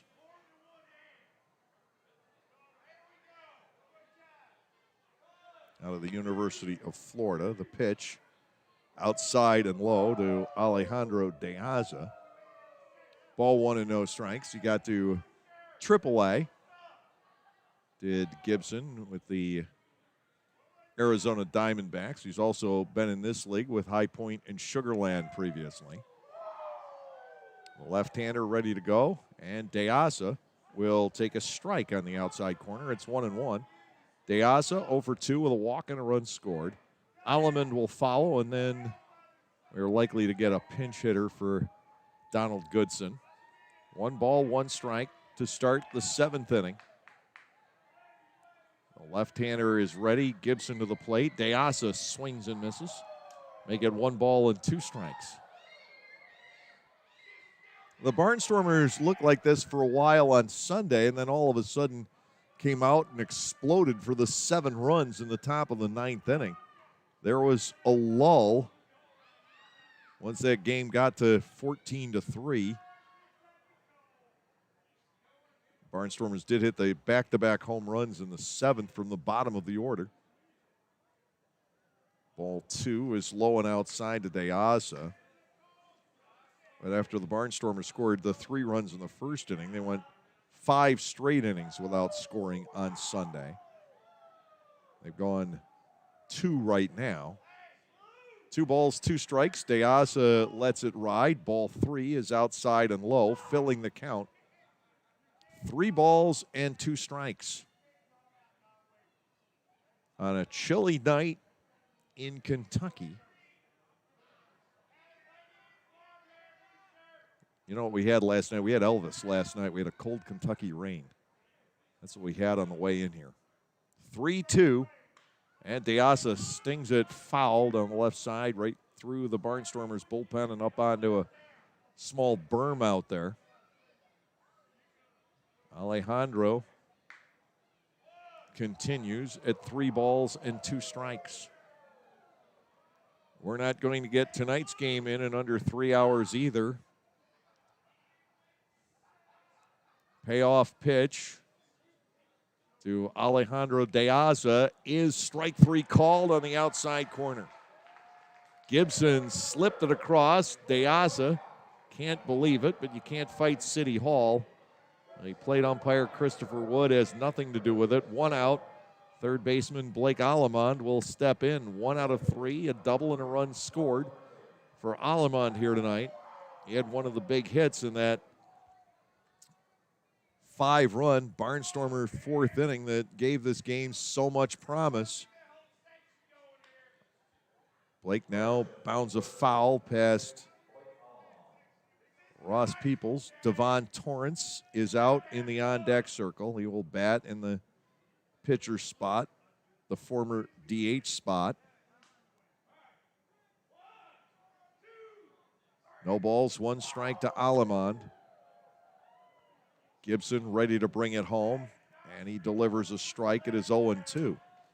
Lexington's pitching staff may have lost some, but it's not been pulled apart like the Barnstormers staff has. They've still got a lot of veterans in this rotation. Aleman with a liner to right. Tillman Pugh just a few steps to his right makes the catch. 2 outs. And Devon will step in. He'll bat right-handed.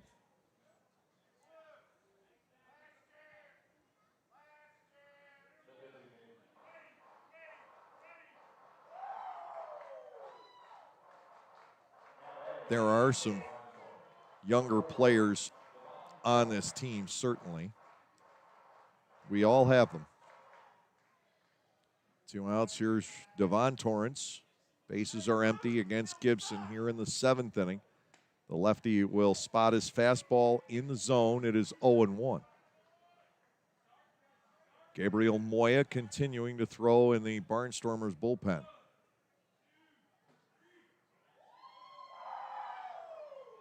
Next offering, drilled in there. A second strike, and it's 0-2.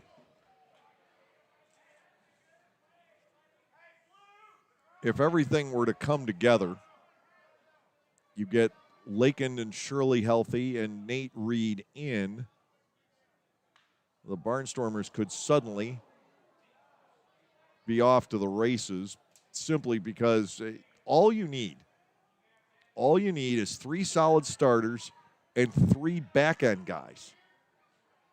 And you can win a lot of ball games. You won't win every game. You'll have games where you take it on the chin if that's all you have. But you'll win a lot of games. It could go back to the old, to some extent, spawn and sane and pray for rain mentality. Into the dirt, ball 1 and 2 strikes. But you can win a lot of games with just that. But the Barnstormers haven't even been able to get that far. I think only 3 times all season the Barnstormers starter has gone 6 innings. 1 and 2. And a Torrance, a swing and a miss. And it is a breeze here in the top of the 7th for Daniel Gibson. Nothing across for the Barnstormers. We have reached the stretch tonight in Lexington with the Legends up 12-6. For the youth of our area, the Barnstormers are offering a wide variety of camps throughout the summer to teach everyone some tips on baseball and softball. Camps are offered to kids as young as 4 and as old as 12. Some even involve the parents. They run from June 15 all the way through August 28. For more information, go to LancasterBarnstormers.com and click on the Clinics tab. All presented by Orthopedic Associates of Lancaster. Pennsylvanians are creating their own soundtrack. Thanks to PA Lottery Scratch-Offs, excitement's back. Pennies, nickels, dimes, or quarters, no matter your choice, scratching's always in order. With big top prizes and second chance drawings, thrills await. They're out there calling. If it's excitement you seek and you're looking for action, play the PA Lottery. And keep on scratching. Must be 18 or older. Please play responsibly. Benefits older Pennsylvanians every day.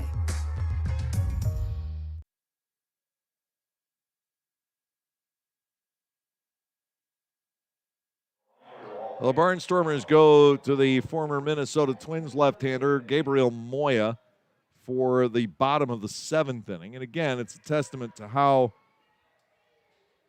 Ross can't get this pitching staff aligned even remotely, because Moya is a guy that Ross wanted to be an 8th inning with a 1 or 2 run lead type of pitcher. Moya 8, Schumann 9. And possibly, ultimately, probably Rincon 7, Moya 8, Schumann 9, and you just can't get it slotted. You keep having to just run guys out there, not in their roles. And it has been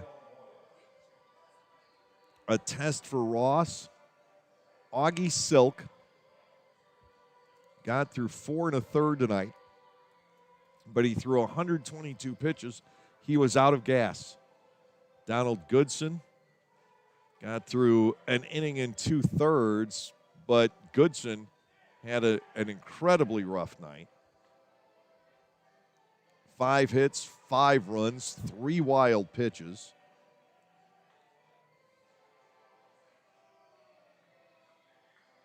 He walked a couple, struck out one, allowed 3 stolen bases in a row.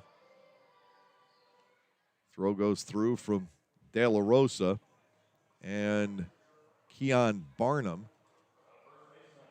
who hit a home run back in the 5th inning.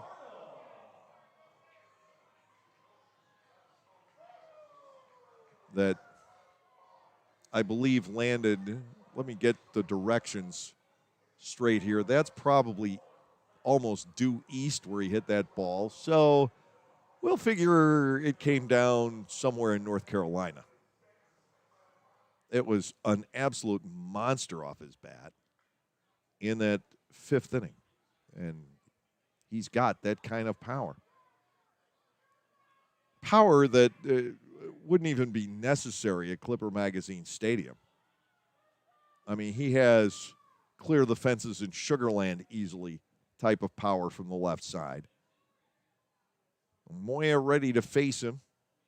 Here is the pitch. Barnum tried to match the last one, but he swung and he missed. It is no balls and a strike. Barnum has struck out twice tonight, and he has walked. Gabriel Moya, a couple of wins on the season. He picked up the win back on Friday night.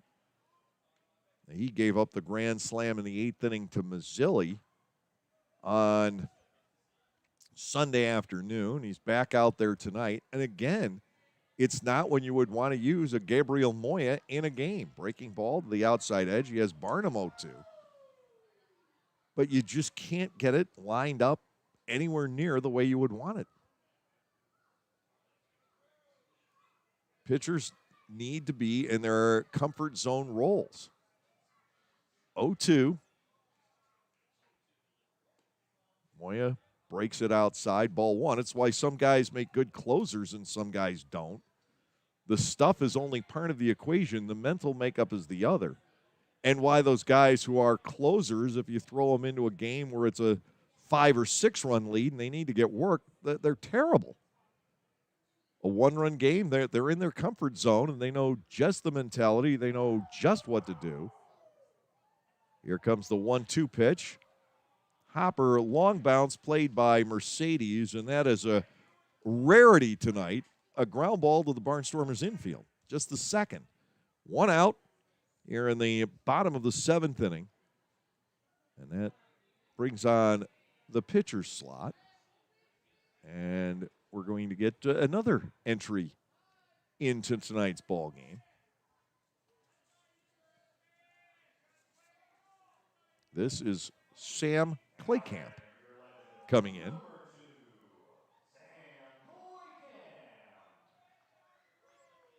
Again, another box score that's going to take forever to untangle. Bottom of the 7th inning, 12-6 Lexington. Gabriel Moya going to work with 1 out here, and he misses the top of the zone. Ball 1-0. Barnstormers, again, between walks and hit batters, averaging more than 1 an inning on the season.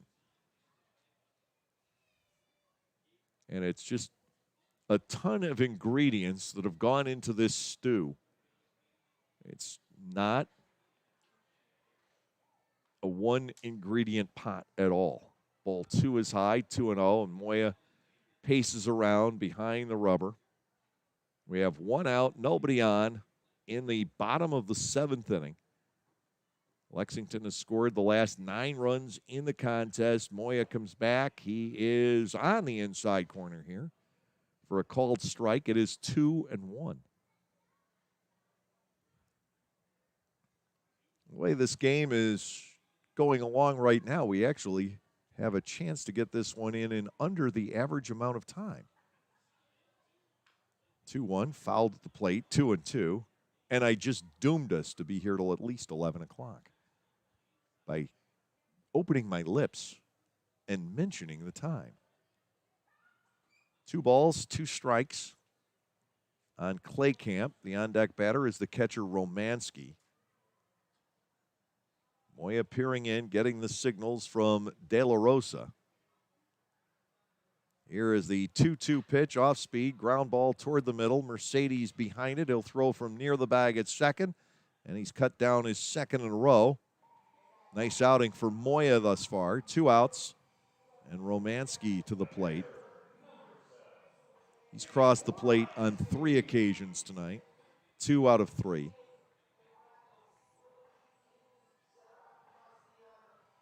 At one point on this road trip, the Barnstormers had won 4 in a row, and they were 5-2. Then they lost the low-scoring, rain-shortened game Saturday night at Long Island, dropping that one 3-1. And since then, they have given up a pile of runs. Ball 1 is outside.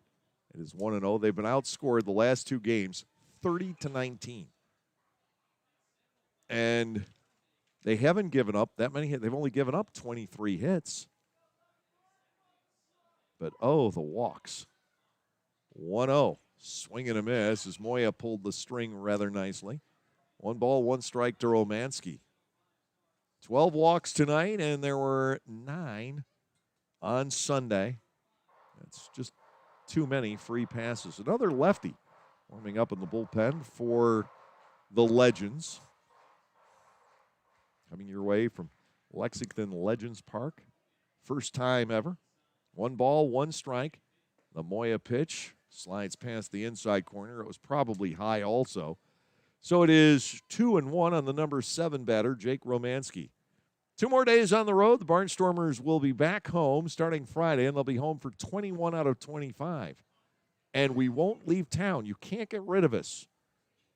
There will be an invasion of the Barnstormers, and they're not going anywhere except 4 days where we commute to York for a month.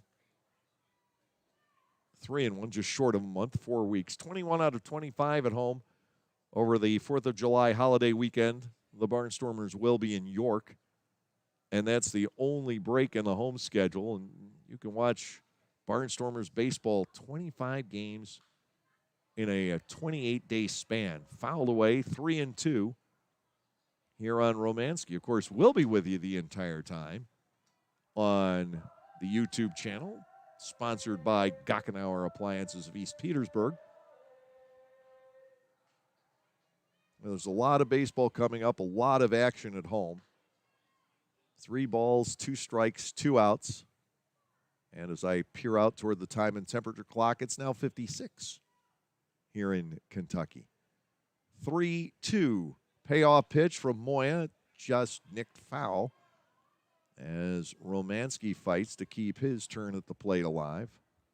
3 balls and 2 strikes with 2 outs here in the latter half of the 7th inning. De La Rosa, Rondon, and Gindel are the scheduled hitters in the 8th, and Lancaster will see another lefty. You wonder if Ross has contemplated a trade of any sorts, but would there be any takers? Because all the way around, pitching is at a premium. Swung on and missed. That will get rid of Romanski. Gabriel Moya putting together a 1-2-3 inning in the lower half of the 7th. Nothing going on for the Legends here. We'll head to the 8th inning. The Barnstormers trailing by a score of 12-6. The Lexus NX is crafted to take on the modern adventure called life. Alexa, what's the quickest route home? With Amazon Alexa compatibility and the advanced Lexus safety system, the Lexus NX is modern utility for the modern world. Because modern obstacles require modern solutions. See Bobby Rahal Lexus in Mechanicsburg or Lancaster County. Amazon Alexa and all related logos are trademarks of Amazon.com Inc. or its affiliates. Not all Amazon Alexa functionality is available for in-vehicle use. Localflavor.com, local flavor. Localflavor.com, local flavor. Excuse me, are you saying localflavor.com? Oh, yeah, it's where I save big bucks on all kinds of things. Home improvement projects, dining out, family fun, electronics, jewelry, clothing. I even bought my wife a fancy spa package for half price. Half price? Yep, you know all the deals you find in Clipper Magazine. I love Clipper Magazine. Well, they're all on localflavor.com too. And you can get them right on your phone thanks to localflavor.com's mobile app. Here, take a look. Well, this app is amazing. Look at all these restaurants, amusement parks, car washes, fitness centers. This is worth sharing about. Exactly. Localflavor.com online, the Local Flavor mobile app, and Clipper Magazine together. It's like a triple play. Do the cheer again. I'm in. Localflavor.com. Local Flavor. Come on, everybody. Localflavor.com. Local Flavor. Localflavor.com. Local Flavor. Tony Cingrani has come on for Lexington. We go to the 8th inning. And this is, in so many ways, the difference between where these two clubs are right now. Look at the pitchers that the Barnstormers have had to face tonight. Owens has been to the major leagues. Carson has been to the major leagues. Tyrell Harris may not have gotten all that high in the ranks, but he has been a very successful pitcher in the Atlantic League for a number of years. Daniel Gibson to AAA. Tony Cingrani is a major leaguer. The Barnstormers have had Augie Silk, who pitched in rookie ball 2 years ago with the Kansas City Royals, and Donald Goodson out of the United Shore League. Two young guys with a lot of promise, but they're so stretched being here in the Atlantic League with so little experience. And then you bring in Moya, who does have major league time. Well, Cingrani it is, another lefty. Here in the 8th inning, Anderson De La Rosa will lead off against him. De La Rosa tonight is 0 for 2. He's walked. He's also reached on one of the 3 errors committed by Lexington. Legends 12, Barnstormers 6. Lancaster did have a 6-3 lead going into the bottom half of the 5th inning tonight, and Silk and Goodson had almost worked out of that inning. Close. 2 outs and the bases loaded, still with the 6-3 lead, and DJ Peterson doubled. So here is Anderson De La Rosa. First pitch is a ball outside, 1-0.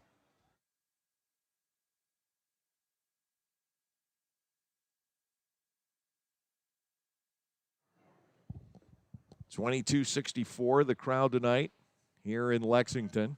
Strike taken by De La Rosa. It is 1-1.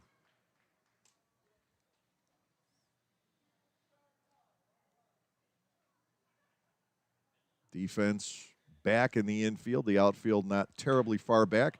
De La Rosa with a line drive ripped out the center. Sturgeon nearly misjudged it and then comes in to make the sprawling catch for out number 1. He froze on that line drive by De La Rosa and finally came charging in and made the sprawling grab, though Ross Peoples isn't so sure, and he is going to go over and have a discussion with the first base umpire, Mr. Ashcraft.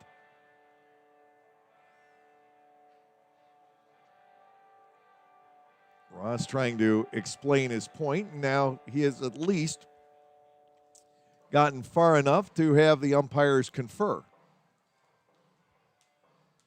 De La Rosa has hit the ball pretty well all night. He flied to the warning track, or almost to the warning track, through a gale coming in from left field back in the 4th inning. Slapped the ground ball. It was misplayed by Peterson in the 5th, and here are the liner to center. That call is going to hold up. 1 out. And here is Cleo Luis Rondon, who is 1 for 3 with a run scored. And Cleo will bat from the right side, as he has twice before tonight.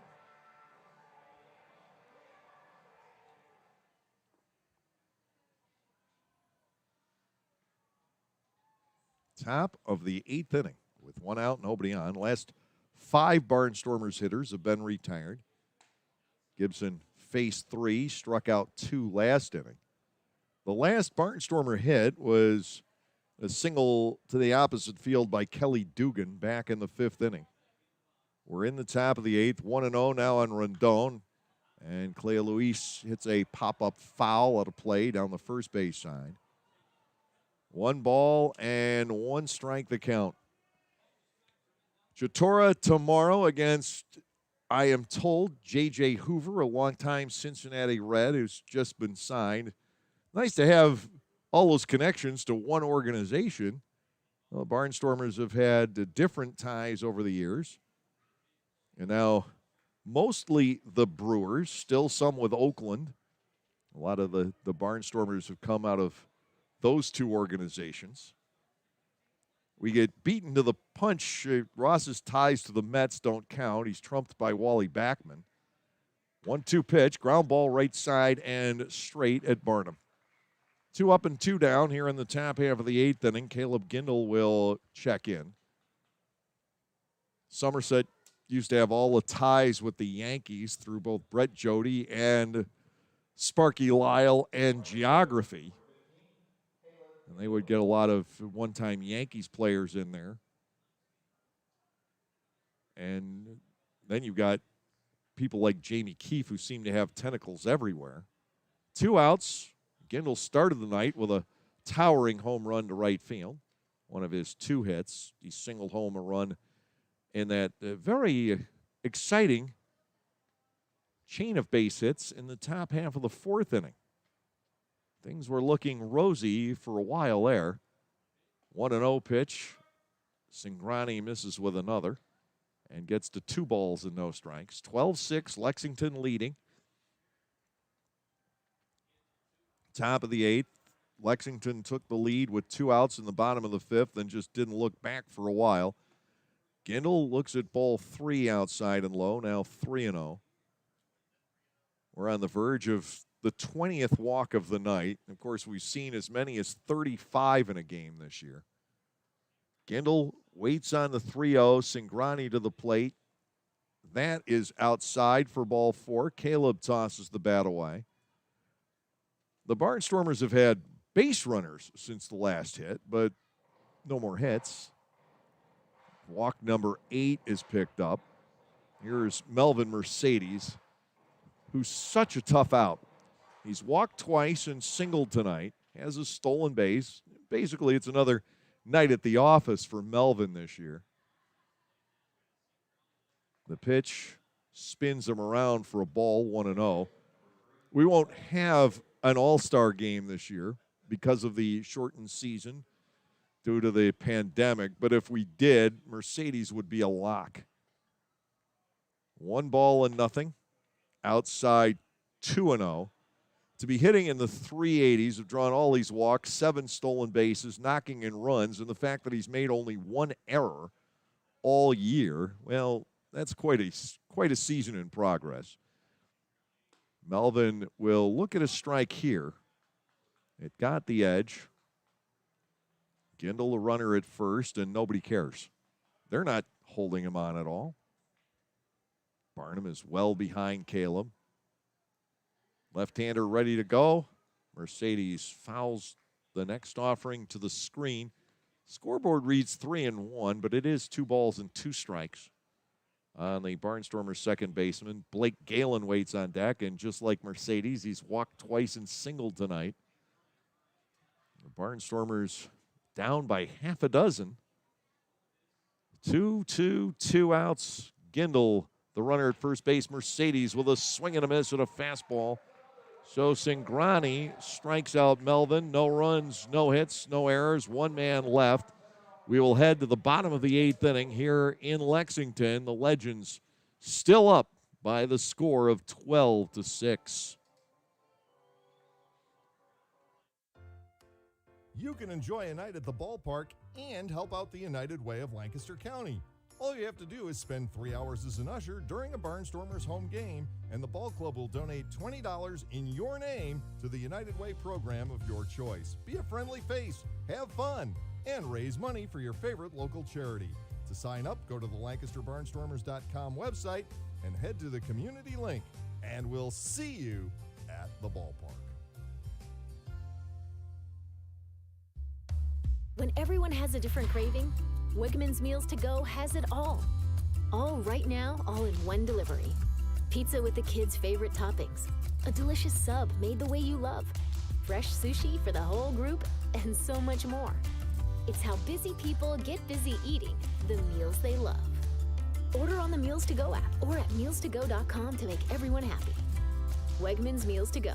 All your favorite meals all in one delivery.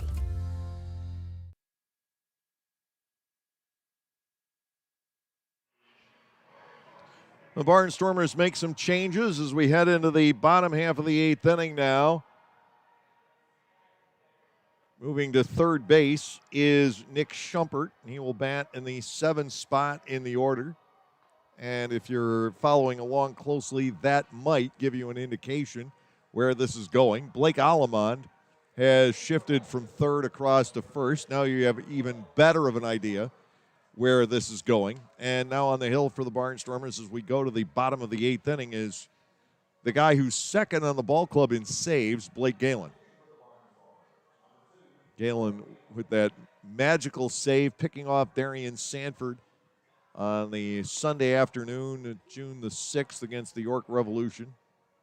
His first career save, the very first pitch of the game. Darian Sanford hit his first career home run. Just an indication of how crazy things have been in this 2021 season. Fornacci, Aklinski, and Sturgeon are the scheduled hitters for Lexington in the bottom of the 8th inning. Ross has used Gendel a couple times. He's used Galen a few. And even Blake Allemond has pitched an inning so far this year.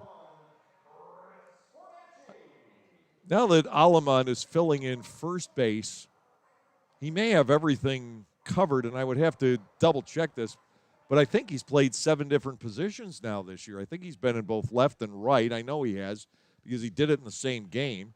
He's pitched, and now he's played all 4 infield positions. Galen deals a strike at his 0-1. So it's 7 different positions played by Blake Allemond so far this year. And again, he's that kind of guy you have to have in the Atlantic League. The fact that he switches too is gravy. I mean, it's like having 14 different players. Ground ball to Rendon, and he will cut down Fornacci, 1 away, with Aklinski stepping in.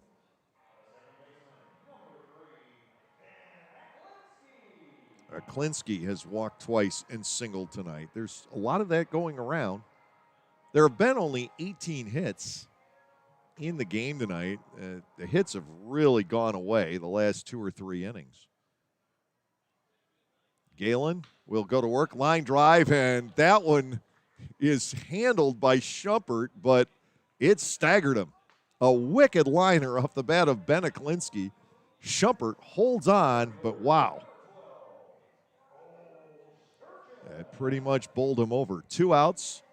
Cole Sturgeon will step in for the 6th time on the evening. Galen, Robinson, and Diaza are scheduled for the Barnstormers in the top of the 9th. First pitch for a strike to Sturgeon.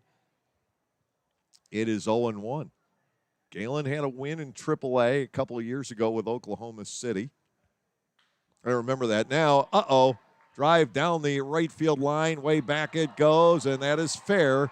The walls will not contain it. Sturgeon hits his 4th home run of the year, and it's now 13-6. Galen has been intent on throwing strikes and got a little too much of the plate with that one. 6 runs given up by Silk, 6 more given up by Donald Goodson.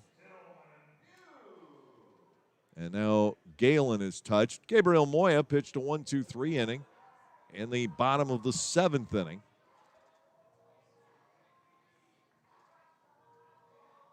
Another unpleasant night here. It is 13-6. The final run given up by Goodson was unearned on the pass ball. Ball 1 to Tillman Pugh. It is 1-0.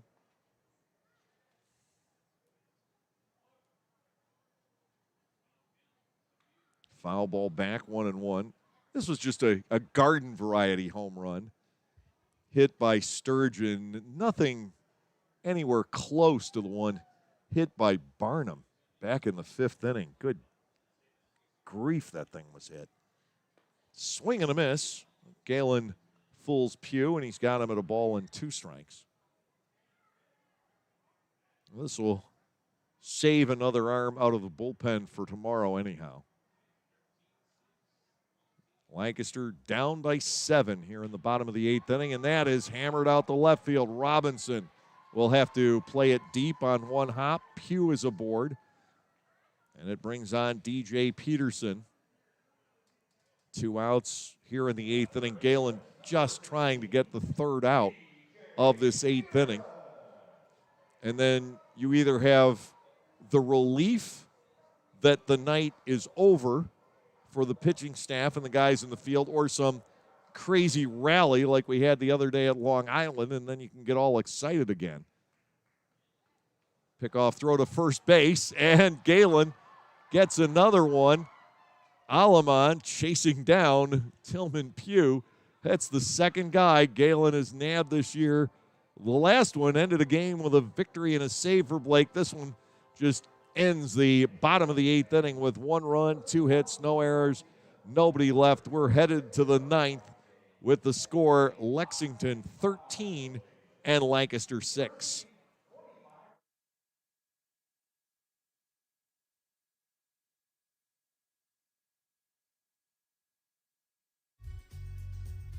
We are finally back enjoying Barnstormers baseball. I'm Adam Gocknauer from Gocknauer Appliances and thrilled to be sponsoring Barnstormers baseball yet again.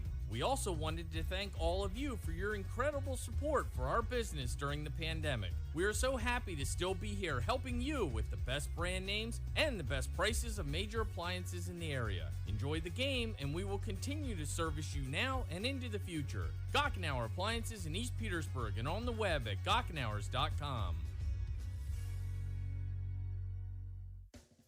Like craft beers? Then the best place to be in Lancaster is Clipper Magazine Stadium.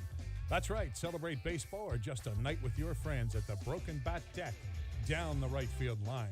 The Broken Bat features more than 20 local craft breweries plus product from a local winery. Food including Otto's Meatballs is sold off a pub-style menu. So get together, hang out with your friends, or make some new ones. Enjoy a night of craft beer sampling along with a Barnstormers game.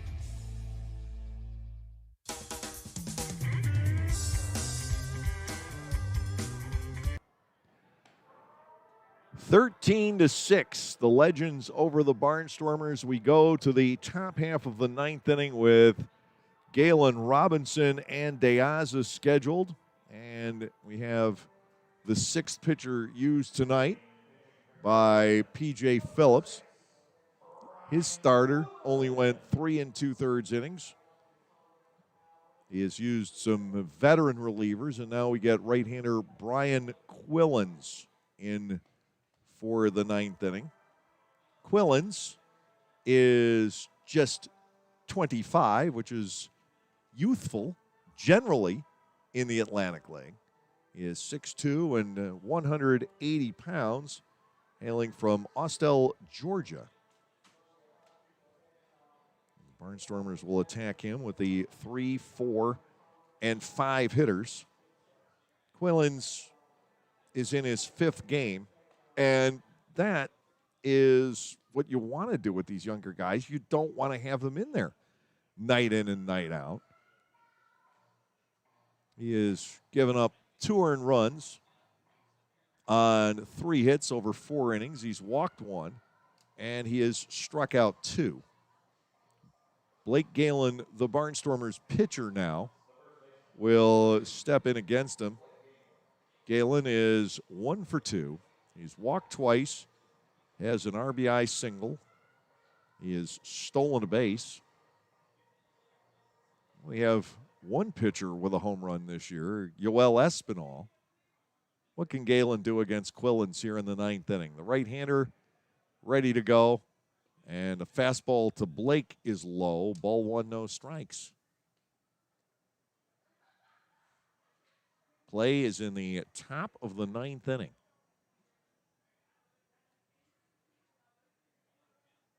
1 ball and nothing. Quillens fires. He is low with his 2nd pitch. And we get to a 2-0 count. Owens, Carson, Harris, Gibson, Singrani, and now Quillens have appeared in this one for Lexington. Barnstormers used Silk, and then they went to Goodson, Moya, and Blake Galen for the bottom of the eighth. Fouled away by Blake. It is 2 balls and a strike. Quillens pitched at Eastern Kentucky, and then he was in the United Shore League back in 19, but Eastern Kentucky is not far away from here.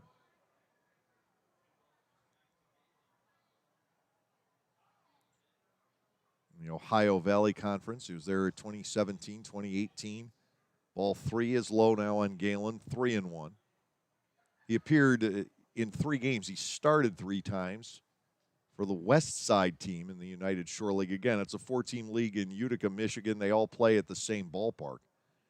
3-1 to Galen. Popped up, left side. That is going to fall untouched in foul territory. Blake didn't get much of it. Quillens charged off the mound trying to get there, and actually, I think, beat Peterson and Romansky both in the foot race. But Quillens hasn't been out there all night. The other 2 have. It hasn't exactly been a short night for Lexington in the field either. 3-2, the count to Galen here in the 9th inning.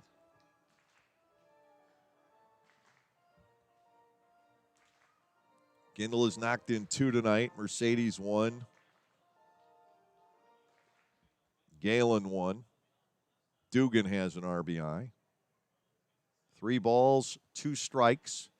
And Galen popped up again, racing over Peterson into foul territory. And he'll watch that sail out of play.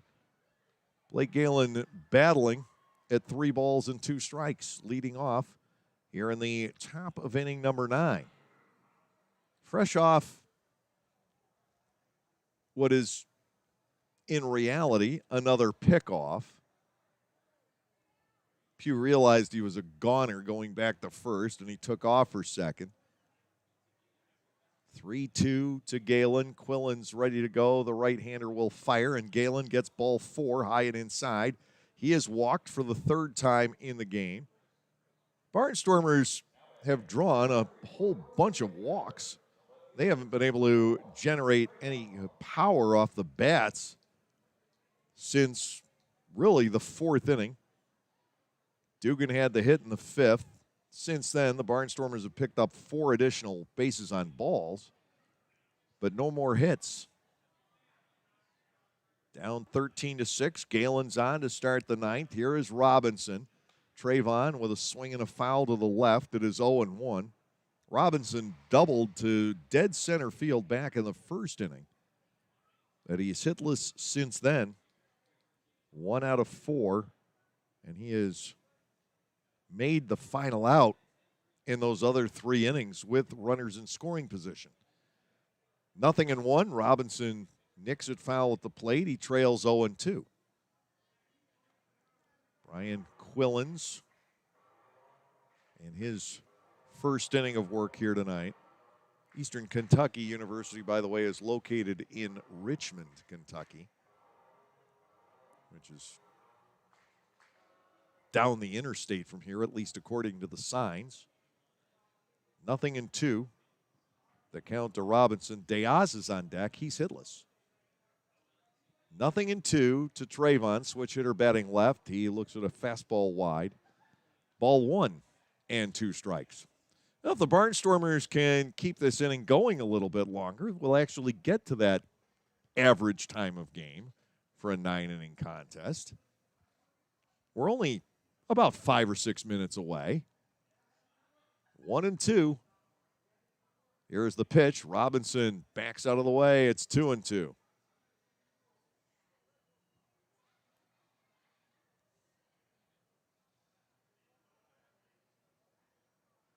West Virginia, the team that we'll face next, is the quickest paced team, I do believe, in the league. Long Island can be. 2-2 to Robinson. Ball 3 is outside, so maybe we'll be able to speed up the play with the power coming in this weekend. 3 balls and 2 strikes to another hitter. Robinson trying to see how far the Barnstormers can push at top of the ninth. Lancaster knows it scored 7 runs in the ninth inning on Sunday off of a young core of relievers. 3-2. Robinson will swing and miss instead.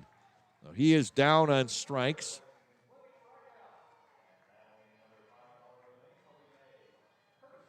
One out, and De Aza will step in. 0 for 3 with a walk and a run scored.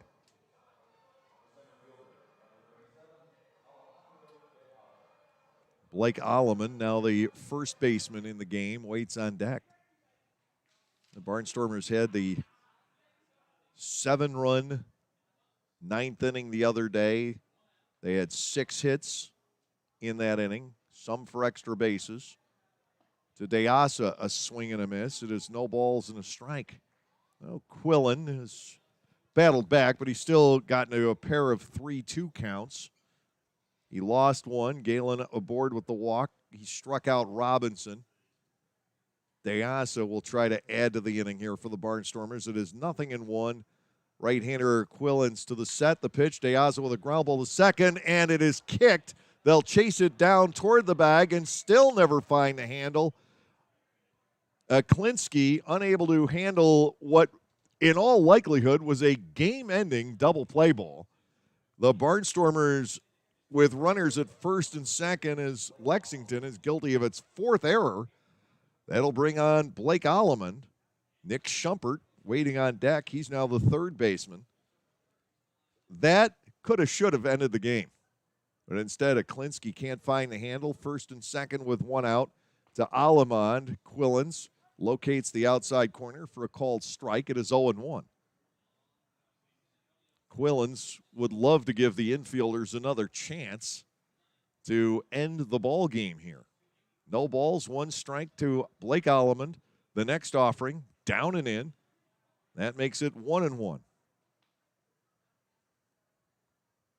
Lexington's closest competitor in the Atlantic League is Charleston, which, since you come right through Charleston on the way here, it's about 3 hours away.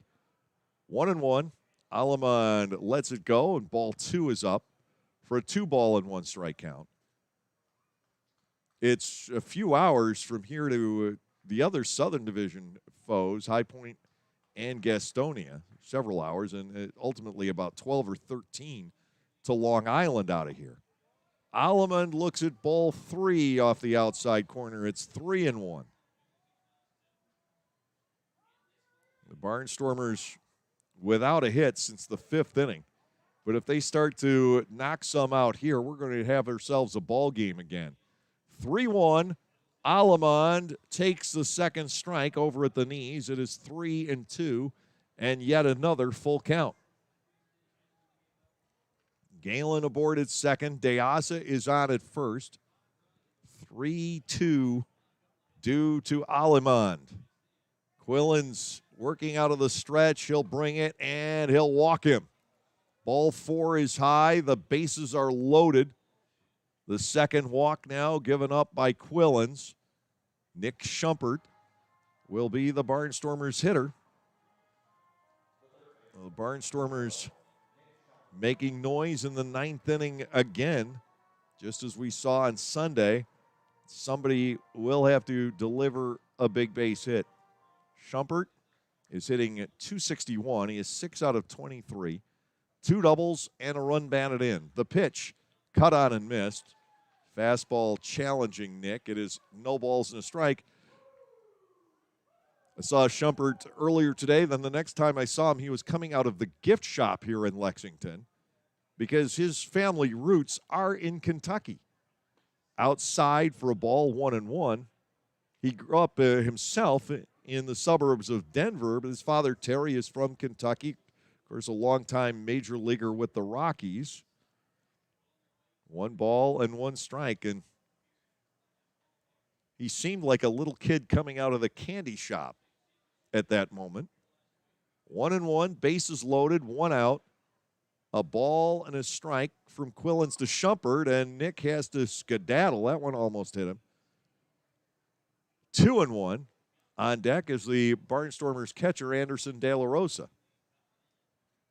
2 balls, 1 strike to Schumpert with the bases loaded here on the top of the 9th as the Barnstormers threaten to narrow the gap. 2-1. Schumpert with a line drive to right. That is fair and should score at least 2. Tracking it into the corner is Pugh, and Lancaster will end up with runners at second and third as Galen and Deasa come across the plate. Schumpert with a 2-run double, and now it is 13-8 with runners at second and third and still only 1 out as the mishandled ground ball by Deasa, which really should have been a game-ending double play, has opened the gates for the Barnstormers. Anderson De La Rosa will step in with the runners at second and third.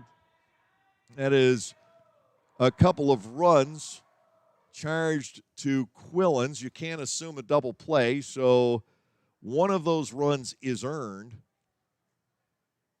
Now a 13-8 ball game. Can De La Rosa add something? Here's the pitch to Anderson. Knocked foul off to the right and out of play. It is 0-1. De La Rosa is hitless tonight, but he has not been quiet. 0-for-3 with a walk. Last time up, he had a great play turned in against him by the center fielder Sturgeon. He has a fly ball to the warning track and left, and he's reached on an error. Second and third with 1 out. No balls and a strike from Quillins. The pitch fouled to the middle of the screen, and Dela wants that one back. Saw his body language after that swing and foul ball. He was upset with himself that he didn't do more with it. Cleo Luis Rondon, the shortstop, waits on deck in a 13-8 ball game. If De La Rosa gets on, it becomes a save situation. 0-2, and it is outside and low to the Barnstormers catcher. And as a result, action has begun in a hurry down the right field line. A chance handed to the Barnstormers here in the 9th inning. The error kept it going.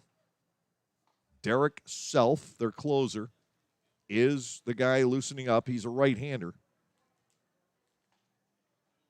1 ball, 2 strikes from Quillins to De La Rosa. The motion and the pitch. It's outside and low. Make it 2 balls and 2 strikes. If De La Rosa picks up a base hit, considering Schumpert runs really well at second, we would probably have our 5th game this year where both the Barnstormers and their opponents reach double figures. 2-2 to De La Rosa. Instead, a pop-up in the infield. Shedding the mask is the catcher Romansky, and he ends up on his knees making the basket-style catch. De La Rosa is gone on the foul ball. That is 2 outs, and Rondon will have to keep the ball game alive now for the Barnstormers. Cleo is 1 for 4 here tonight, a double back in the 4th inning. Again, the Barnstormers make some noise here in the top of the 9th, but they've got to do a lot more. Rondon has to reach base. Then Gindel has to reach base to get Mercedes up as the potential tying run in the game. If Rondon reaches, it does become a save opportunity. Not for Quillins, but for Self warming up in the pen. To Rondon, a swing and a miss, and it is no balls and a strike. At third base is Alemund. At second base, Schumpert with the 2-run double here in the top of the 9th inning in a 13-8 ball game. We made it. We got to our average and then some. 0-1 to Cleo Luis Rondon. He backs out of the way. A ball is inside, and the count is 1-1. The defense is straight away against Rondon, and really nowhere else to play him. The first baseman, Barnum, inclined to be toward the line here. It is a ball and a strike, and to Rondon, the fastball gets the outside corner, and Quillins now has this a strike from being over. Rondon will try to keep it alive. The error has already done that on behalf of the Barnstormers. as we've now dropped to 55 degrees. Rendon bats 1-2. Still have a boisterous group down below. Quillins delivers, and it's fouled off. And I have for Quillins at least 35 pitches here in the top of the ninth.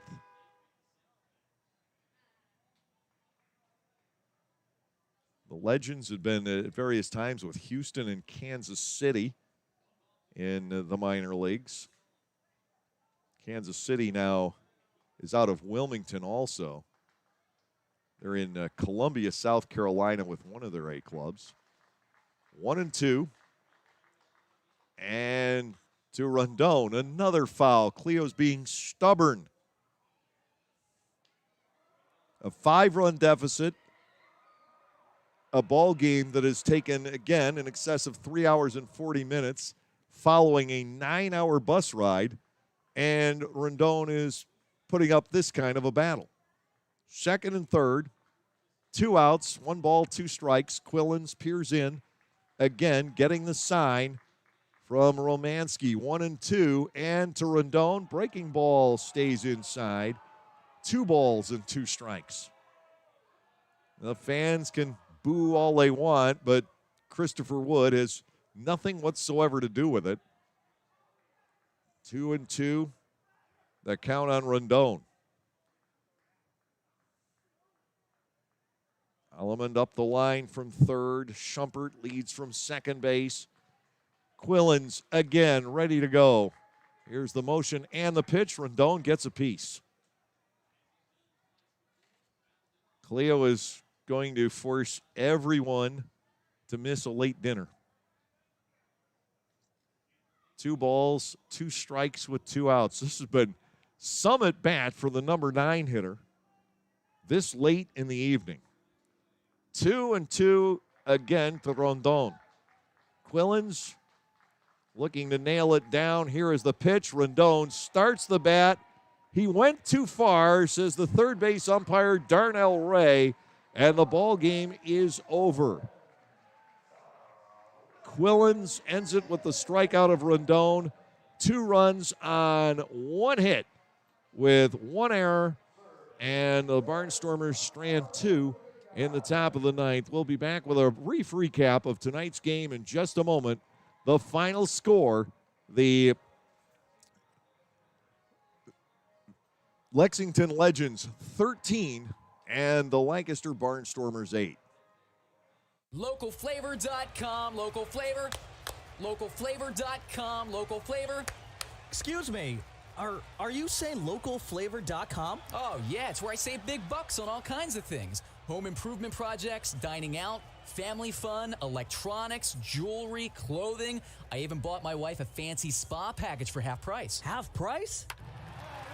Yep, you know all the deals you find in Clipper Magazine. I love Clipper Magazine. Well, they're all on localflavor.com too. And you can get them right on your phone thanks to localflavor.com's mobile app. Here, take a look. Well, this app is amazing. Look at all these restaurants, amusement parks, car washes, fitness centers. This is worth sharing about. Exactly. Localflavor.com online, the Local Flavor mobile app, and Clipper Magazine together. It's like a triple play. Do the cheer again. I'm in. Localflavor.com, local flavor. Come on, everybody! Localflavor.com, local flavor. Localflavor.com, local flavor. 72 years and 4 generations and still going strong. We are Gockenauer Appliances in East Petersburg, and we want to be your appliance store now and into the future. We sell all the best brand names of appliances at the very best prices. We also deliver, install, and service what we sell. Shop local and with your 4-generation hometown appliance store. Come to Gockenauer Appliances and see what a great appliance purchase experience is all about. You can even shop from home now at Gockenauers.com. Thanks for your support. When everyone has a different craving, Wegmans Meals to Go has it all. All right now, all in one delivery. Pizza with the kids' favorite toppings. A delicious sub made the way you love. Fresh sushi for the whole group, and so much more. It's how busy people get busy eating the meals they love. Order on the Meals to Go app or at mealstogo.com to make everyone happy. Wegmans Meals to Go. All your favorite meals, all in one delivery. Class-leading rear legroom. Available Mark Levinson Pure Play sound system. And now, for the first time, all-wheel drive. If there's anything missing from the Lexus ES, it's you. The Lexus ES, now available with all-wheel drive. See Bobby Rahal Lexus in Mechanicsburg or Lancaster County. 2021 ES versus 2020-2021 competitors. Information from manufacturer's website as of 7/16/2020. Mark Levinson is a registered trademark of Hardeman International Industries, Inc. Welcome back from Lexington Legends Ballpark in Lexington, Kentucky. Another rough night for this raw Barnstormers pitching staff, giving up 13 runs, losing 13-8. For Lexington, 13 runs, 12 hits, 4 errors. Not a pretty game for the Legends on defense at all. Lexington left 10 runners on base. The Barnstormers 8 runs on 9 hits with no errors. And the Barnstormers also left 10 runners on the base paths. Rob Carson gets the win in relief. He pitched an inning and a third scoreless and was on the mound when the Legends took the lead to stay. He is now 1-1. Donald Goodson with the loss for the Barnstormers. He falls to 1-2. Caleb Gindel with the Barnstormers' only home run tonight. It was the very first batter of the game that left the yard, his 6th of the season. The Legends countered with a pair of home runs later on as Keon Barnum put one out of sight for his 4th of the season. And then Cole Sturgeon has stayed barely fair down the right field line with number 4 for him as well. 3 hours, 44 minutes, the time of our contest here this evening in Lexington, 2,264 on hand to witness. Lexington is now 14-6 on the year. The Barnstormers have dropped 3 in a row to sink below 500. Lancaster now 11-12 on the season. The Barnstormers got the Gindel home run in the first, an RBI double by DJ Peterson in the bottom half of the first inning, tied the game. And there could have been more runs in the first inning, except Blake Galen was thrown out on a beautiful 8-4-2 relay on a double by Trayvon Robinson in the top of the frame. And then Gindel made a perfect peg home on a fly ball by Courtney Hawkins to nab Tillman Pugh and turn that into a double play. So we came out of the first at 1-1. Lexington would score a run in the second inning, loading the bases on a single, a couple of walks, and getting one home on a ground ball by Cole Sturgeon. They loaded the bases on 2 walks and hit batter. A bases-loaded walk forced in another in the third inning. Augie Silk, though, got out of that with the score of 3-1, and the Barnstormers picked up on the momentum, and they roared back with a 5 spot in the top half of the 4th inning. DeAza led off with a walk. Alleman chased him to third with a double into the left field corner. And then as Hawkins fumbled it, DeAza came home to score with Alleman going to third. A sacrifice fly for Kelly Dugan made it a 3-3 ball game. Anderson De La Rosa flied to deep left field for the second out, but the Barnstormers strung together 4 straight hits to produce 3 more runs. Cleo Luis Rondon doubled into the left field corner. Caleb Gindel singled to center, took second on a throw home. Melvin Mercedes singled to center, took second on a throw home. Blake Galen singled to left, took second. He stole second base. The Barnstormers left the top of the 4th leading 6-3, but unfortunately the pitching staff couldn't hold it. Another huge 5th inning against the Barnstormers starter who was fading after throwing a lot of pitches. The same story pretty much as Sunday afternoon. This time 6 runs across in the bottom of the 5th, 3 more added in the bottom of the 6th. A solo homer for Sturgeon in the bottom of the 8th. Far too much to overcome. The Barnstormers with some exciting moments in the top of the 9th inning, specifically the 2-run double down the right field line, stroked by Nick Schumbert. But 13-8 our final tonight. The Barnstormers go down very quickly. The check of the other scores in the Atlantic League. They were done 2 to 3 hours ago, it seems, in West Virginia. And will quickly bring that score back up again. The game involving the West Virginia Power and the High Point Rockers. High Point won it 4-2. They were done at 9 o'clock tonight. Southern Maryland has defeated York 6-5. Gastonia and Long Island rained out tonight at Fairfield Properties Ballpark. Lancaster loses here. Another high-scoring contest, 13-8. Second game of this series comes up tomorrow afternoon, 12:35. We'll be with you at 12:30. Andrew Chatora will be going for the Barnstormers. He is 3-1, and the only guy left from the original starting rotation, from the secondary starting rotation for Ross Peoples this year. Chatora 3-1. He'll be going up against, we are told, the likelihood is J.J. Hoover, a veteran major leaguer just brought in here to Lexington by the Legends. And, of course, he is a longtime Cincinnati Red, which is part and parcel. This is almost a Reds. It's not necessarily a Reds farm club. It's a Reds reunion society here in Lexington. We'll have it for you on the YouTube channel at 12:30 tomorrow afternoon. Now for our video producer, Ryan Cortazzo, for all the cast and crew at Clipper Magazine Stadium, and our presenting sponsor, Gockenauer Appliances of East Petersburg, I'm Dave Collins. Have a great evening, everyone. And come Friday, at long last, we'll see you at the ballpark.